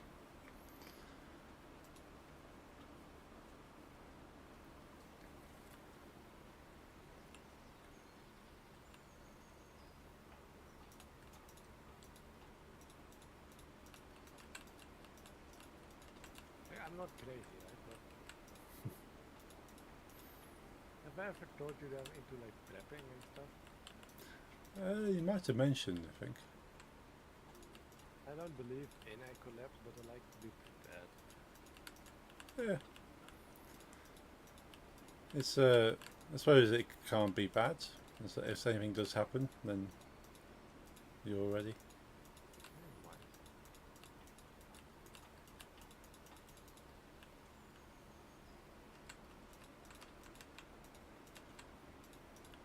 I don't know. Yeah. But even like on the basic level, like maybe it was recent with like was it France that lost their power for a bit? Yeah. So even like losing power for like a day or a few hours, like being prepared for that's definitely useful. Oh, I've had that. Just, there was a power outage for my. Like I didn't live in the street, but I don't know the English name. Let me translate it. No, not court. Is it like a street that only has one side? Yes, I'm more in a circle. Like a cul-de-sac? I believe. Yeah, which I think is a French word. Yeah. So it was a one-way street indeed, and with no dead end, but there's like a circle of houses. Yes. And something on the ground, I don't know, I don't know what it may be, and like a burrowing animal or the water, Okay, yeah. killed the main power line to my street. Ah, right. And that took, it was somewhere under the ground, so they didn't know where, you know. So they had to take out the whole street, and the whole operation took 3 days. Oh. The government did give us money because it was their fault, and they gave us just everyone a set amount, a couple of hundred for what they would think that just in case you had a failed freezer and everything was spoiled now, we would get compensation for that. Right, okay. But this was during like my Christmas break, and I was like 14. So imagine being 14 and the only thing you really care about is you play PS3 and World of Warcraft. Yeah. And you finally have Christmas break from high school and you've got 3 of those days are in the dark without because I've always been a reader as well, you know, I like reading a book. Yeah. But after 5 it wasn't possible no more. Ah, yeah. You just sit there. Yeah, I can remember the one time we had a big power cut here. Like I was trying to read by candlelight, and I thought it was very, very kind of historic to kind of sit here reading by candlelight. Yeah, but it's not cozy, man. Oh no. Okay, I've just looked up cul-de-sac, and it sounds French, but it isn't even something that the French say. But it supposedly means bottom of a sack. I didn't live in the bottom of a sack. No. Yeah, that's what that would be.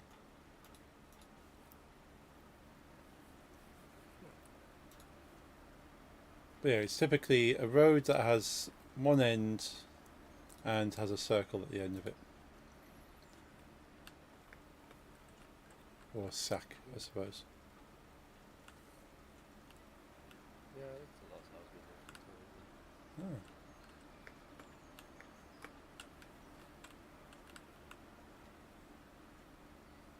Oh. Next, we have a similar name for like a road that just doesn't have a circle at the end, and that's just a close. So it's a close with with no circle, but if it has a circle, it's a cul-de-sac. But basically, same idea. Like you drive in and out the same way.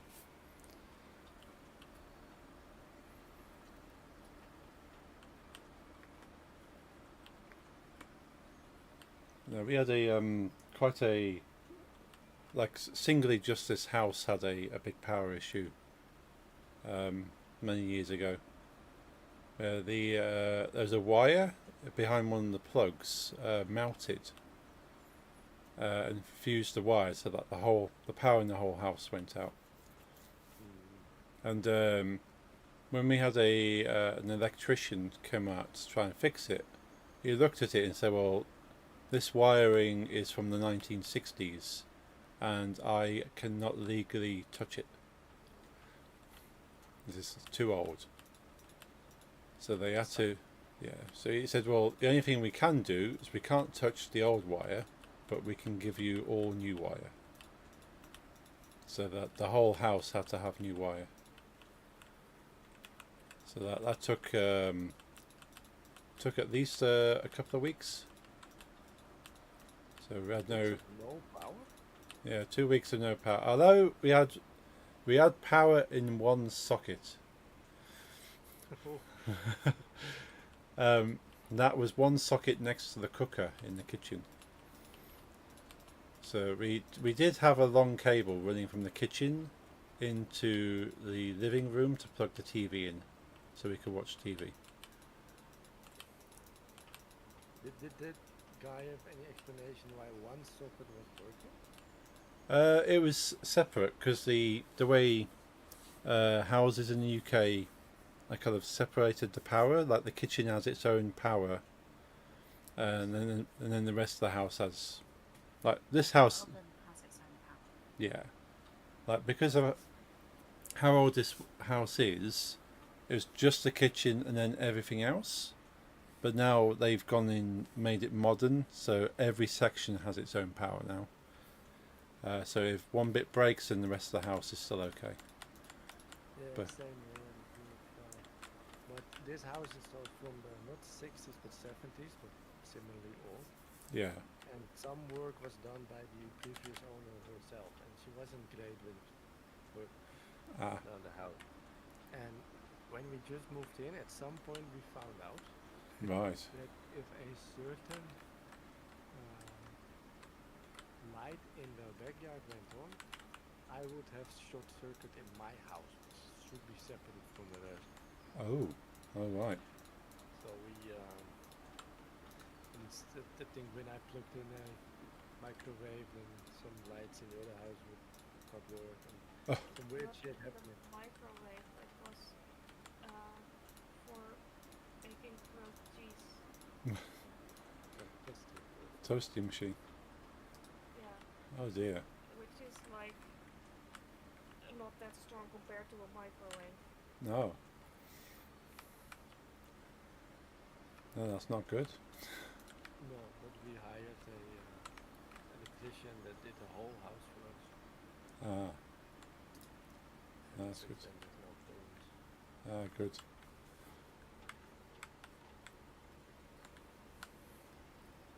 Yeah. No, that was a tough 2 weeks. Just kind of, yeah, not being able to use the computer, not play games consoles. Yet I am complaining about my 2 days in the winter break, but Yeah. Yeah, like I couldn't like DJ. Like everything in my room had no power. Like we only had that one socket downstairs.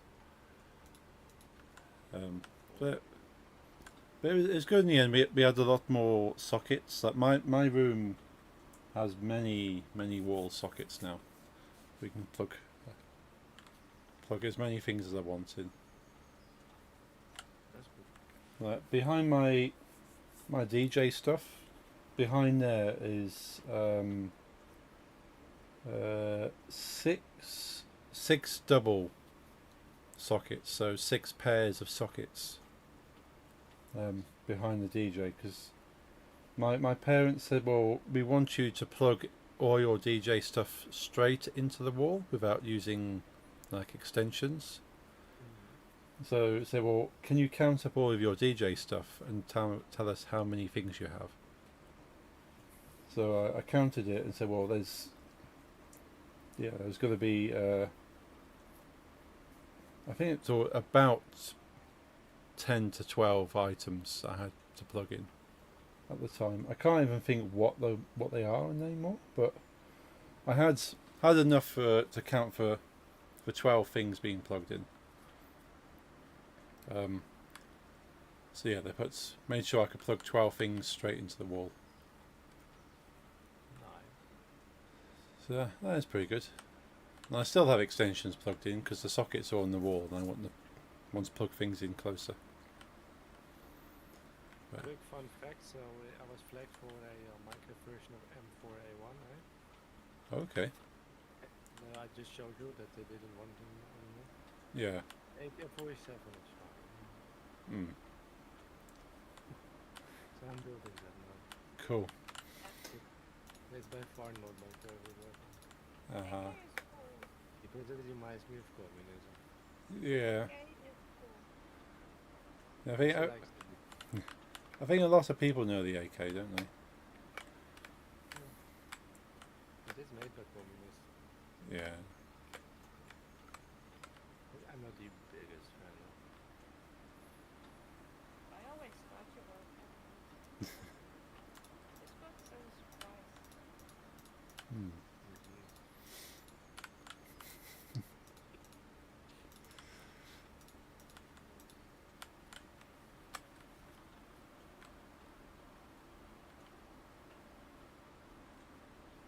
Yeah, I suppose the AK has been popularised quite a bit in like TV and film. Well, it's cheap for Ah, a weapon. yeah. And it's widely, it's very strong.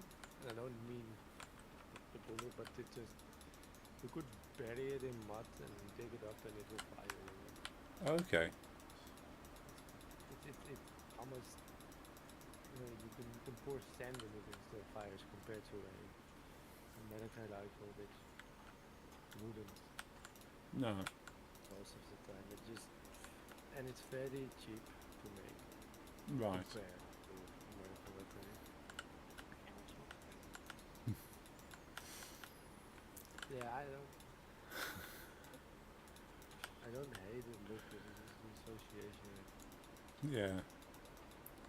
I mean, but that's also like indoctrinated into me as a child. Like I grew up playing Conflict, Desert Storm a lot. It's a tactical shooter Okay. Yeah. where you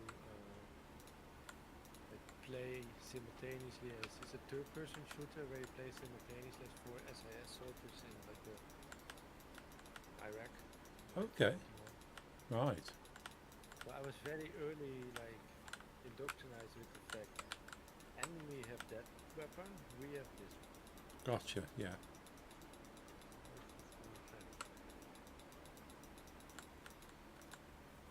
Yeah, I'm very dogmatic myself. Of course. Yeah. Well, that's just. Yep. So speaking of the. What I said, both of them into prepping and there Oh yes. might be shit hit the fan. It's called with prepping. I'm not a conspiracy theorist. I don't think it's gonna happen. They all say it's gonna happen, but I'm like, there's been a surge in riots in Europe. You know? Yeah. There's been a lot of unhappy people. Also, I feel like our country is getting more polarized. Right. Yeah. Like with every second, it's insane. Like a couple of years, it started during COVID when like the very far right turned crazy, Okay. Yeah. and then the very far left decided, okay, we gotta hit back with another form of crazy. Right. And at this point, it feels like you have to be far left or you have to be far right, or you just don't like fit in. Yeah. It seems like it's just getting worse. Like a lot of political parties are choosing more extremes instead of staying in the middle. Yeah. I can see that. It seems. That maybe disturbing. We'll see how it turns out. Yeah. It seems like there's a lot of a lot of that polarization happening in different countries and different places. Everyone looked at US and thought, you know what, we can do this way better. Let's Yeah. compromise. That's not as bad as but Not yet. If it keeps going like this, we'll get to that point. We still have like a very big community that's in the middle. Right, so that's good. I do feel like if this keeps going on as it is now, at some point you have to pick a side.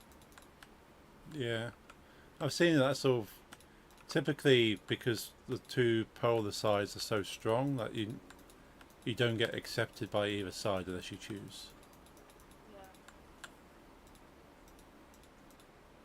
And I mean, I don't need to get accepted by the far left or the far right. Because No. they are both insane. True. But I'm afraid a lot of people will think differently at some point and Yeah. pick a side.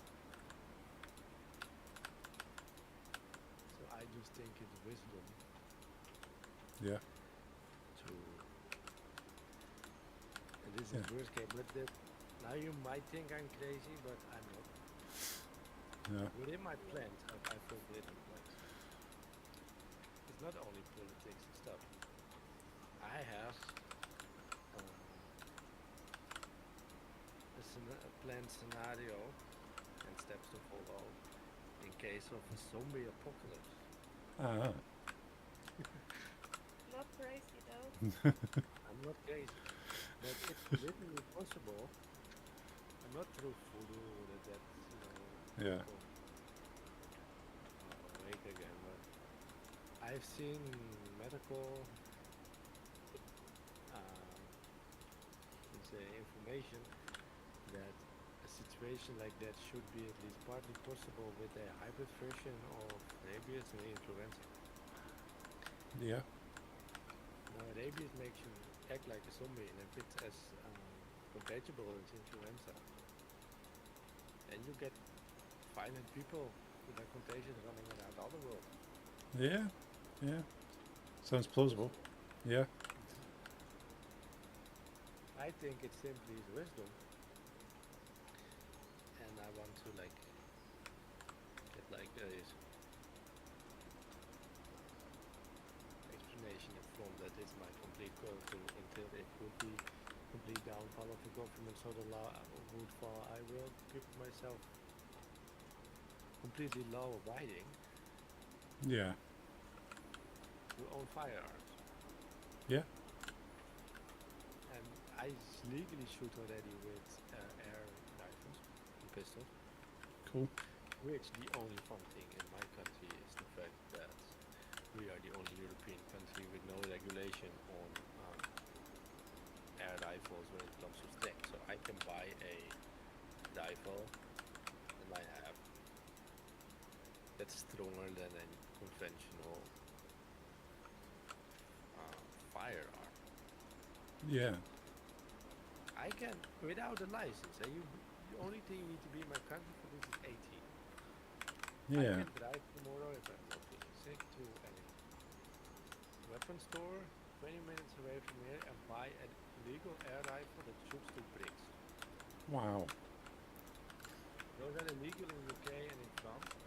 Yeah. We are one of the strictest in UK also, but compared to Germany, France and Belgium, we are way stricter with firearms, but we have no regulation with strength of air rifles.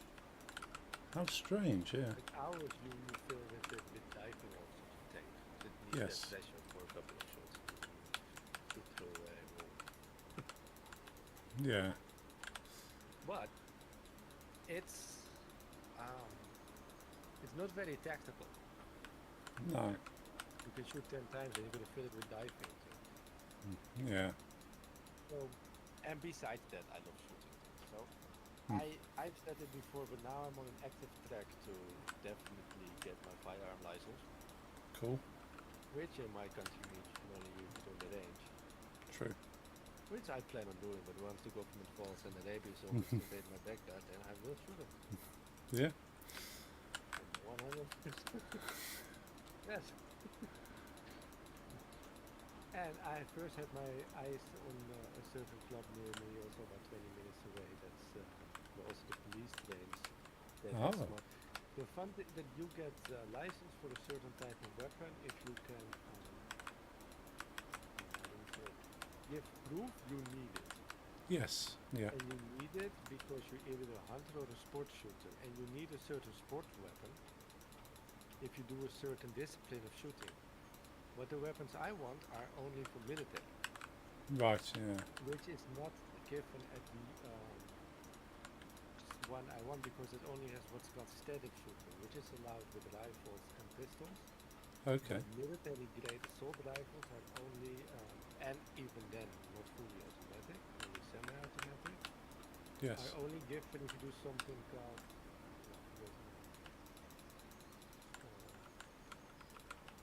dynamic shooting, Gotcha. which is a discipline where you go into a room and all around you targets pop up, Okay. Yeah. and you quickly need to kill the targets. And some are, let's say, you can only shoot blue, so when you're red, you get minus points, etc. Right. Okay. So yeah, you've got target discipline as well. Yeah, besides my crazy talk about the zombies. Hmm. It sounds like the other fun generally from this. Well, yeah.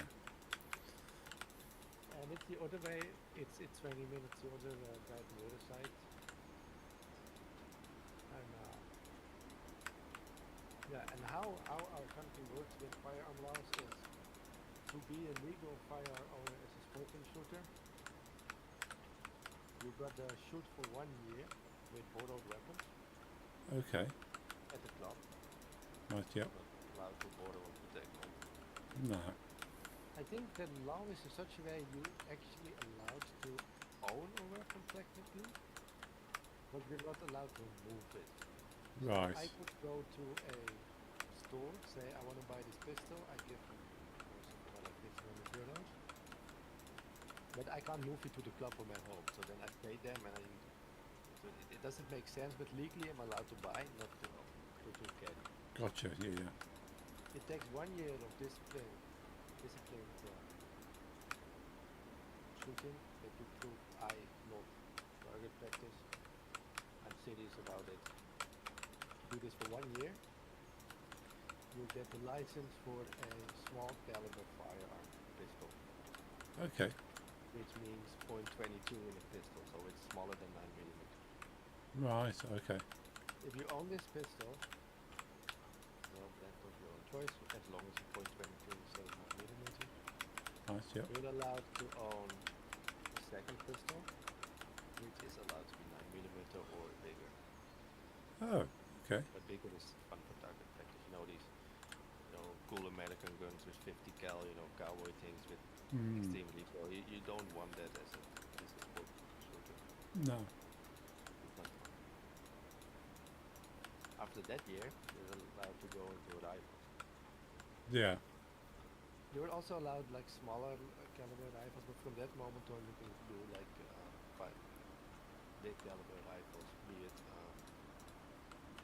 bolt action or semi-auto. Right. You're allowed to buy one after every year.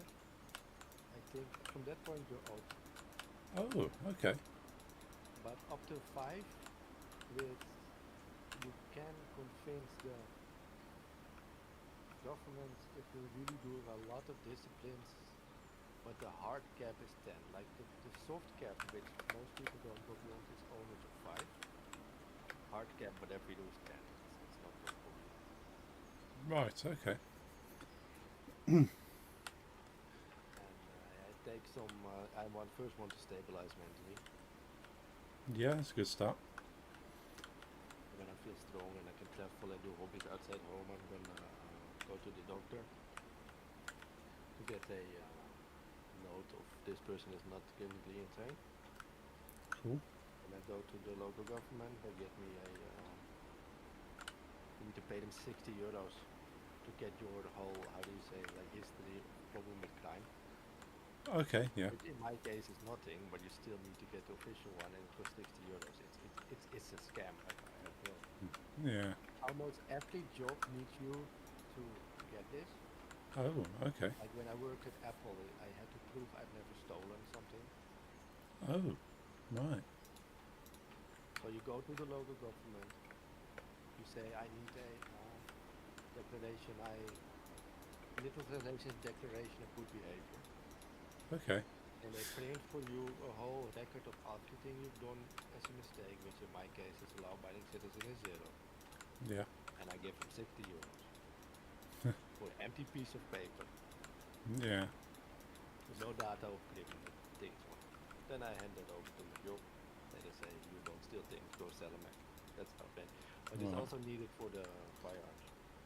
Right. Yeah. It isn't a bad thing. I just think it's bad that you need to pay 60 euros for a piece of paper. Yeah. You say it just feel like a scam a bit. But yeah, what can you do? There's literally nothing you can do against it. You need it, and the government's the only one that supplies. Yeah. But I've got a road map of my goals.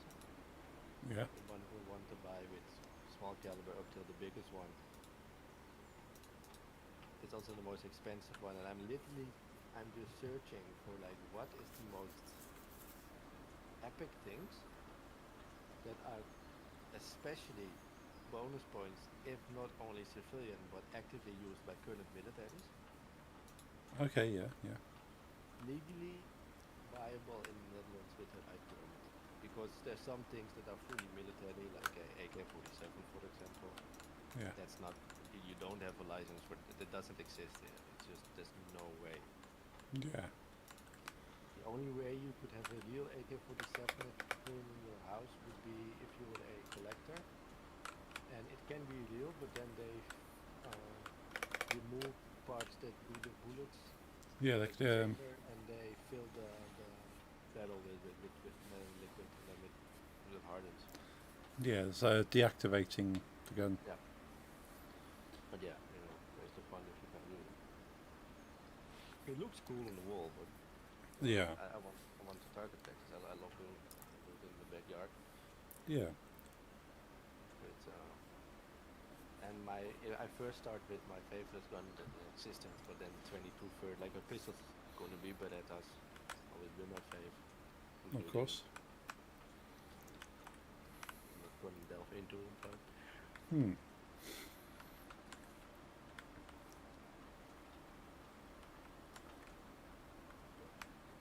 let's say I own something I can't use. But Yeah.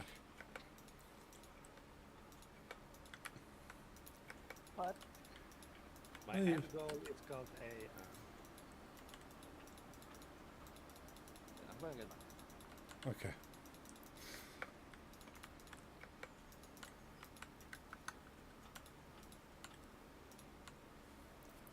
It will take me 3 years at least. Right. But my end goal is gonna be the Tikka T3X TAC A1RH, which is the surface sniper rifle of the Finnish army. Oh. Okay. It shoots 3.8, which if hit in the forehead, there's no existing backside of the head now. Oh. Yeah. Insanely powerful. It shoots 1.5 kilometer. Yep. I can legally own it with the right permit. Nice. Let's show you. Hmm.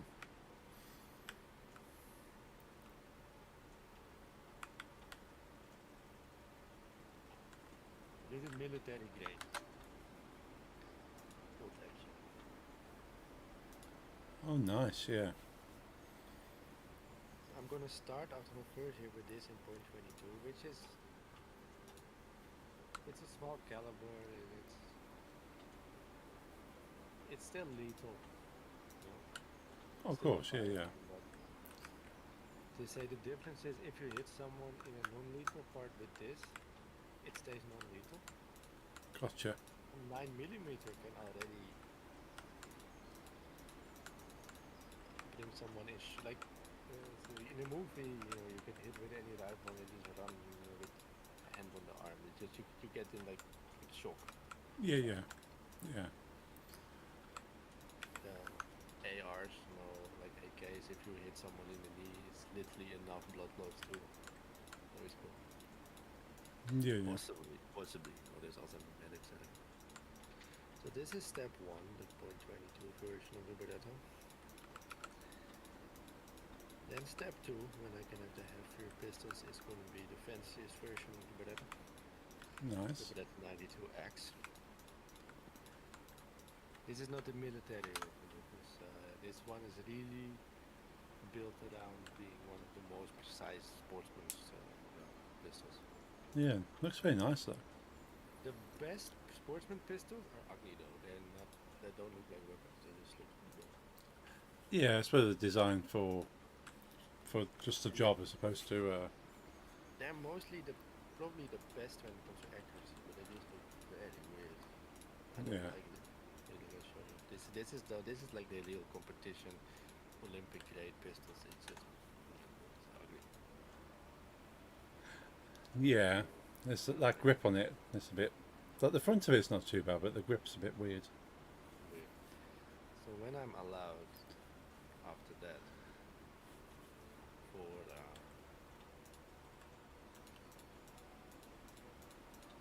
like assault rifles, which is going to take 2 years, Yeah. I already picked it out. Most of them are just like match clan, just made for the sportsmen, so they can't do. But this is the only one that's military grade dirt resistance. But this is just this. You know, you play Call of Duty. You know, you can change pedals and shit. You know, you can. Yeah, literally yeah, do yeah. This is the core, Oh yes, yeah. but I've already picked out my attachments, which are all only. Mine will look like this.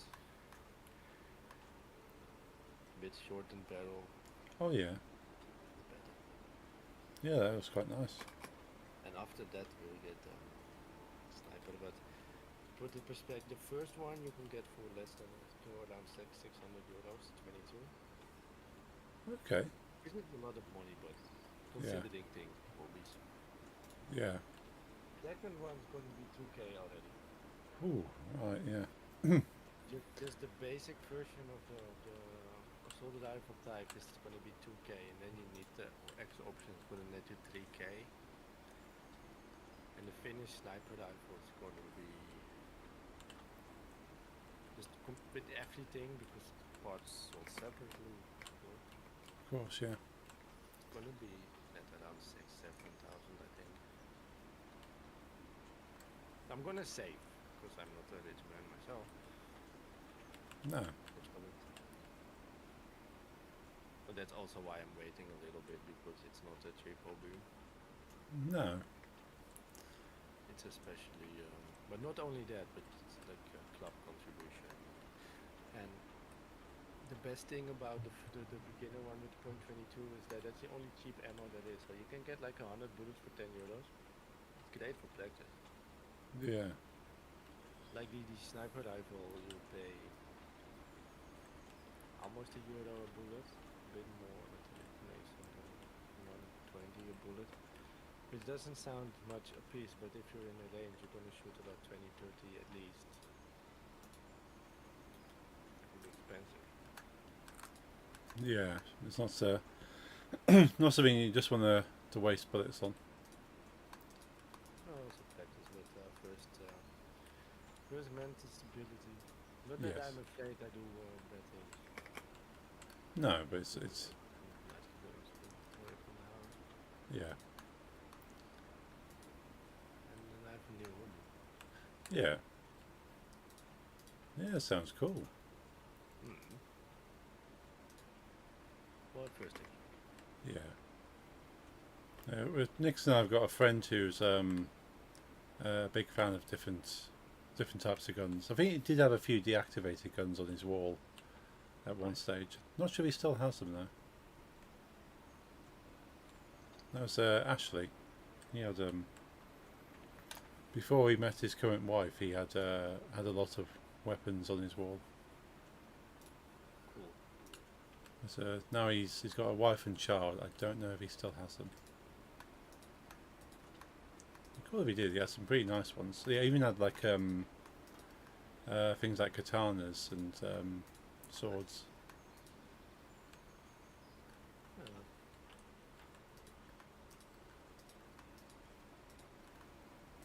Yeah, I haven't asked him if he actually still has them or not.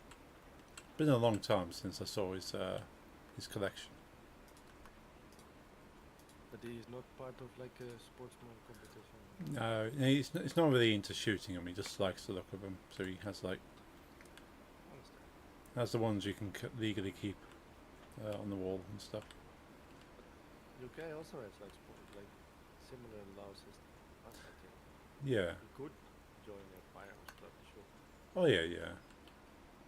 Yeah, you could still go down that route. I think most of Europe is. I think the Eastern Europe is easier, Yeah. and one of those German-speaking countries, and the Nordic countries are very easy to get firearms. But I think it's just those countries are way less populated and way more foresty, so it kind of makes sense when you just live alone in a village with 12 people and with bears around to just own something in Finland, you know. True. Yeah. But I know in Norway, Finland, it's very common and easy to own a firearm, and so is Switzerland. And that's why I always thought myself that firearms, the violence in America, is a mental and cultural problem for them, Yeah. because a lot of European countries with almost as I would say lenient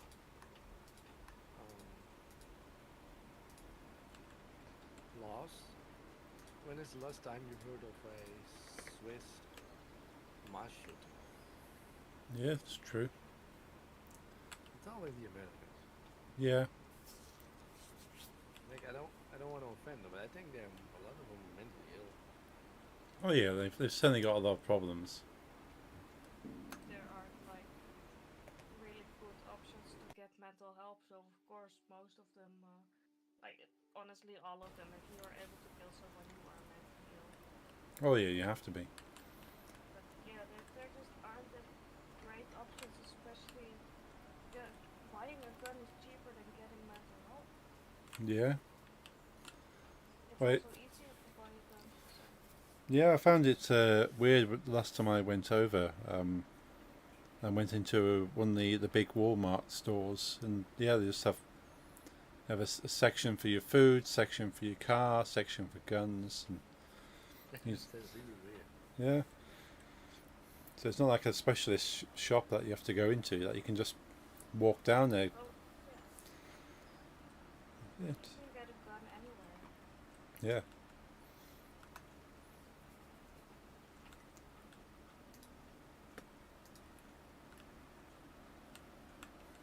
No, I've not seen that.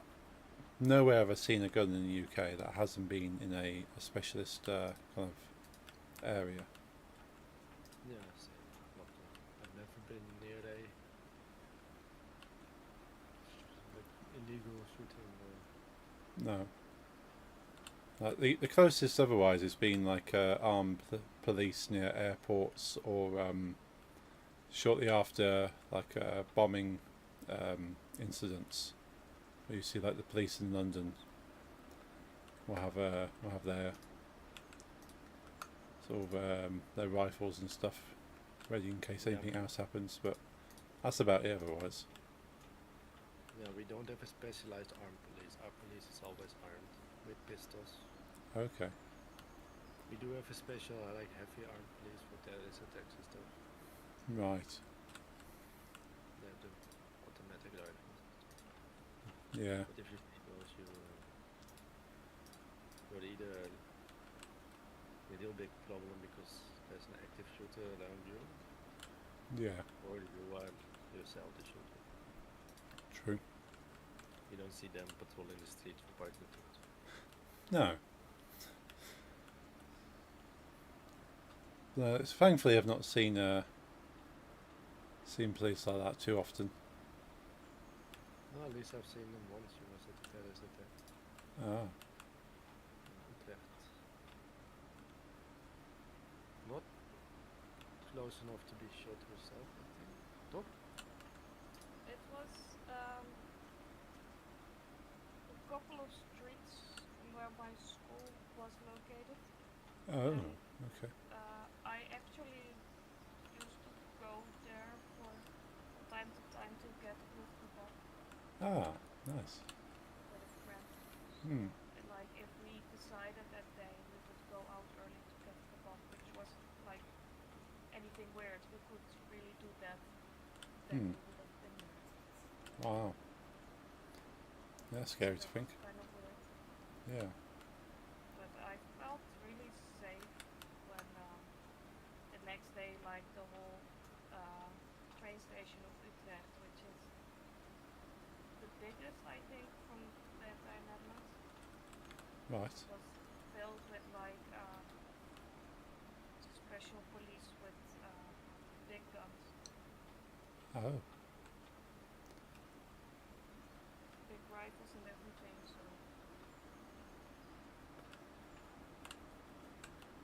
I love the AK. Hmm.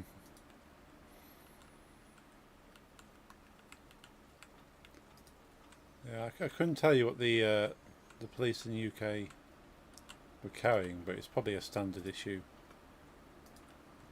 I know the specialized, of course I know, Hmm. the more like special intervention police in the UK and that it is use MP5s. Okay. Yeah. Pistols specifically, I don't know. Probably the Glock or 6 hour. Same as us. Yeah. Don't like Glocks.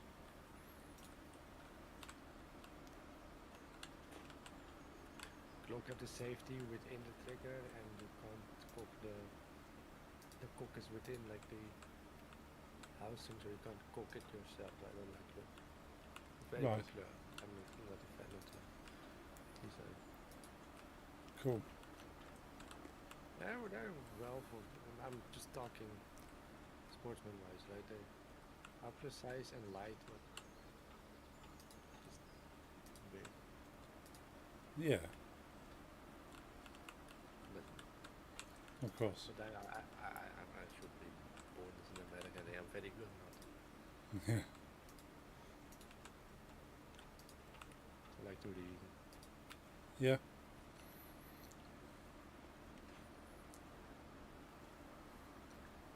Yeah, I've never taken sort of too much of an interest in guns specifically. There's only one that sort of I've kind of liked the look of, but that's due to a video game. That is. That's the Desert Eagle pistol. But yes, but that's that's beautiful. It's one of my favorites look-wise. But that's one I call it's unpractical. Yeah, I've heard to try and shoot it, it's just near impossible. You break your arms and face if you were the right. Yeah.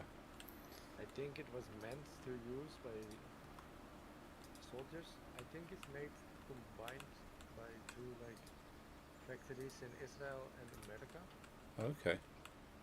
and they wanted to sell it to both their armies. It's strong enough to destroy the engine of a car, Oh wow.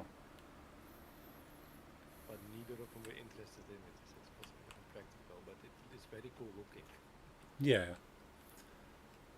If I were to have like a replica of that, I'd be quite happy. But I have no interest in trying to shoot it because Like I'm a lot in on the second-hand target practice for like marketplaces for people to do target practice, and the Desert Eagles are always very cheap second-hand because a lot of people buy them, very expensive, but Yeah. not being able to use them and no one else want to buy them.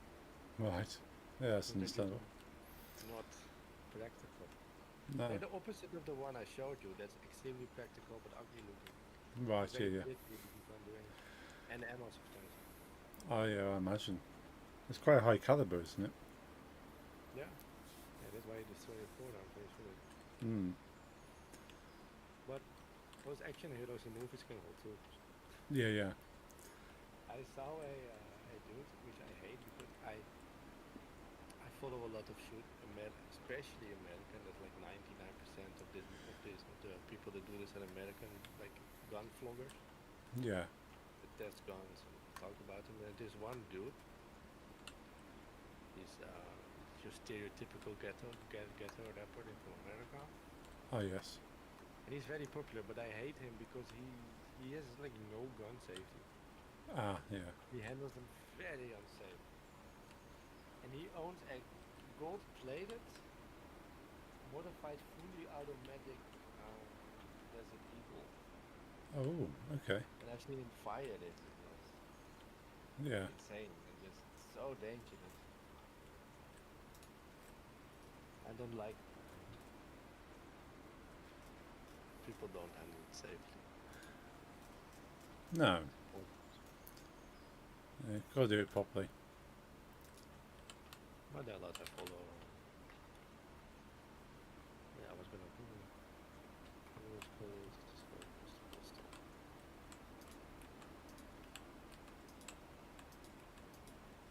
Yeah, like I said, I said either Glock or 6 Hour. Okay. They use Glock and 6 Hour. Oh right. Maybe MP5. Is that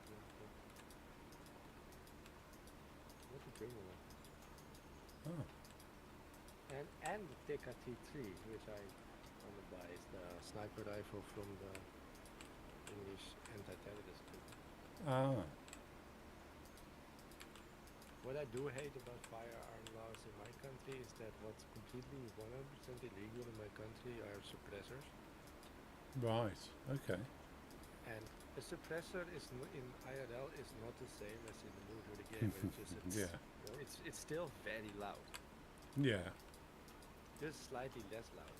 But since it's completely illegal, the firearm ranges in my country are just deafening. Right. Oh yeah. I bet. I mean, it's still, if someone shoots a silenced firearm near you, you're still gonna hurt your ears, but slightly less. Right. Yeah. Without it, it's insane. And there's been a lot of lobbying, like, because the government says yes, but then it can be used for quiet assassinations, and it's literally, it just proves our government can only see in movies. Yeah. It's not like the spy movie where. Yeah, Yeah. it's not like that. And then No. our ears are bleeding, you know. Mm. That is slightly going. I've seen like the decibels. A silenced pistol is as loud as a chainsaw. So that's Oh, not. Yeah. That's not. That's not- something you can assassinate with. No. The only real silent guns they use special ammo that's slower, so it doesn't go through the sound barrier. Gotcha. But even how silent your rifle is, it's gonna go through the sound barrier very loud. Yeah.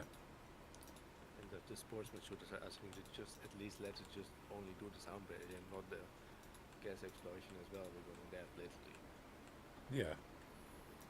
I was today at the website of the place I want to join, and it literally said we highly advise to use in-ear plugs and overhead plugs, and you're still going to hear it. Ah. Yeah. So I can imagine a lot of people in the hobby would end up with bad ears after a while. Same with concerts. Well, yeah, true. Do you use ear protection when you go to gigs? I do not. I wish I did when I was younger, though. Same. I Yeah. never did it. No. And now when I go to a concert, they sell them at the front gate, but always just too expensive. Yeah. And I see everyone, I see people bring the children, and they have like really good ear protection. I think it's very good, but Yeah. it's just not in my system. I never did it when I was 14 and never do it now. No. But I do know that I've come home from concerts and just like the day after it still hurt. So, Yeah. No, I do have earplugs, but they're not really blocking the decibels as much as blocking the high end frequencies. But do you use them? Yeah. Yeah, I'll put them in for like concerts and anywhere where it's a lot of high-end sounds. So they're quite useful for that. But it doesn't block the sound. It just kind of it's like putting a filter, like turning the filter down on your own ears. So it's quite nice because it stops the ringing. Because I think it's the high end on music that tends to give the ringing. Yeah. So it doesn't stop your ears from ringing, but it doesn't make it as bad. Yeah, I've heard that you get like really good professional ones. You hear every sound perfectly, but less loud. So it sounds nice, but Mm. the story is, but I've never.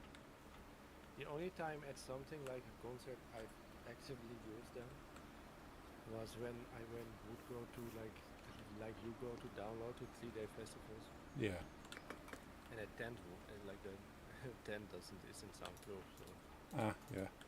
next to you the tent talking and fireworks everywhere.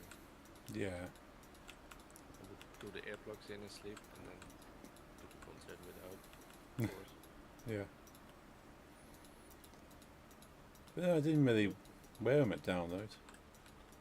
But then we never got too close enough to the speakers anyway. Yeah, it wasn't really for the tents, but maybe British people, I mean, more than Belgians. I'd hope so. Yeah, I always went to the Belgium festival. Well, I've never slept on a festival in the Netherlands, only Belgium. Okay. And Belgium is the place where the Dutch go if they want fireworks that are illegal here. Right. Gotcha. Yeah. And it's also the place where the Dutch go if they want fireworks during times it's illegal here. So that it's sold all year round. Ah. Way less strict, at least. Maybe not anymore, but back in the day, Belgium had almost no fireworks too. Oh. But the whole festival was Dutch people with fireworks. Horrible. Yeah. I can imagine. I don't like fireworks myself anyway. No, I used to kind of like really enjoy fireworks when I was younger, but now it's more kind of a nuisance and I enjoy a good fireworks show, but I don't like everyone to get just fireworks. oh no, I fully believe that only like they can be sold to like professional kind of Yeah. displays, but not like you can buy it and set it in your own yard kind of thing. Yeah, exactly.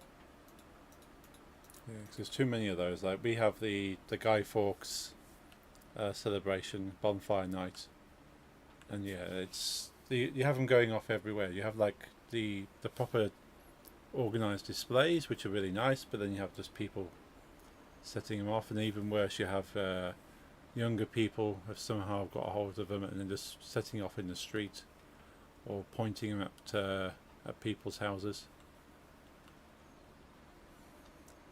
I But once the saw in like a mini documentary like some journalists they followed some Dutch people that showed how they got illegal things from Poland.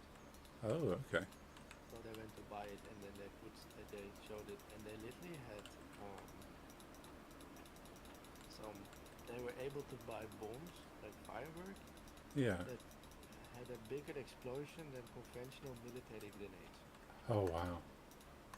And then they showed it in a field and it just had a extreme bomb blast in the house. And it's like, I don't want civilians to have that. No, no. There's no need for anyone to be having that. No, I think it's some kind of kick they get out of it. Yeah. No, I find the worst thing with those is you can kind of plan to kind of shield like people and animals that are sensitive to the sound if you know like when like a fireworks show will be happening. But then if people are doing it, you can't tell. It could be like the day before, the day after. It could be all through the night. There's no way of knowing when the sound will be. There was way less fireworks in this compared to Almere, but there's also less people. I enjoy that. Yeah. I like looking at it, but I was never the crowd that liked to like light it myself. I was always afraid to lose my eye or my hand. Yeah, I was never keen on sort of like lighting anything. Still. Mm. Also the price, like I had friends in like high school, you know, in like first grade when we were 13, that I would save up to buy some video games, and they would start saving from September to Right. spend everything in December for New Year's Eve and all into the fireworks. They had 30 minutes of fun with it, and then it was Oh. no more money. Yeah. I always thought that was so stupid. Yeah. Especially when if there's anywhere nearby that's doing like a show, you can go and watch. Yeah, but they never liked it. Those the shoot it in the air anyway. I always buy just the things that you did allow by Okay. official. Blah, blah, Right. blah. I've never been into it. No.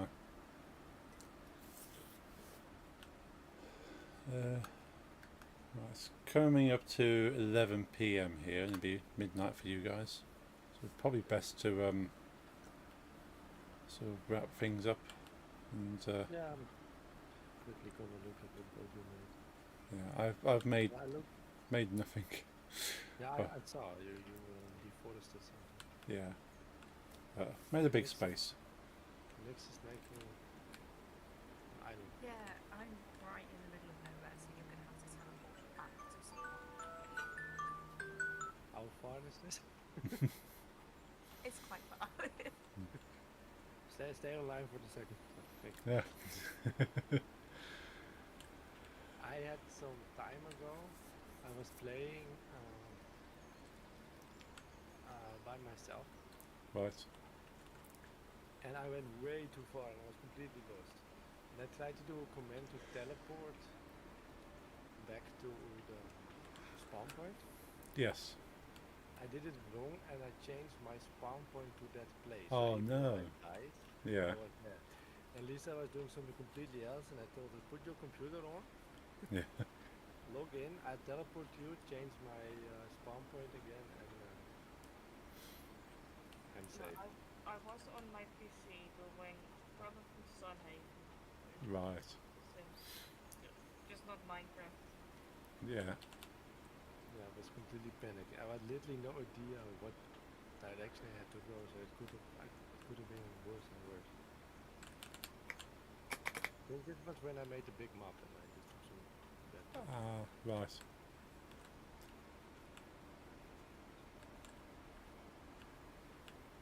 Yeah. Cool. Well, I'm happy with the space I've made at the very least. Yeah, what would you plan on building there next time? Not too sure.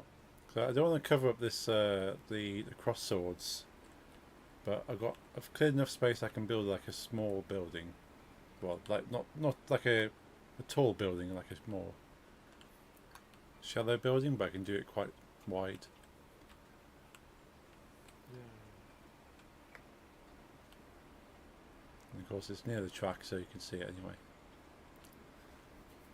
Yeah. Still need to redirect the tracks around the time. Sure, it would look great.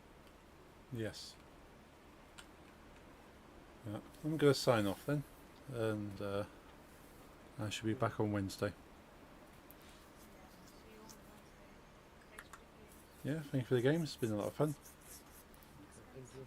I'll speak to you all soon. Yeah, have a good night. And Nix, I will speak to you shortly. Bye.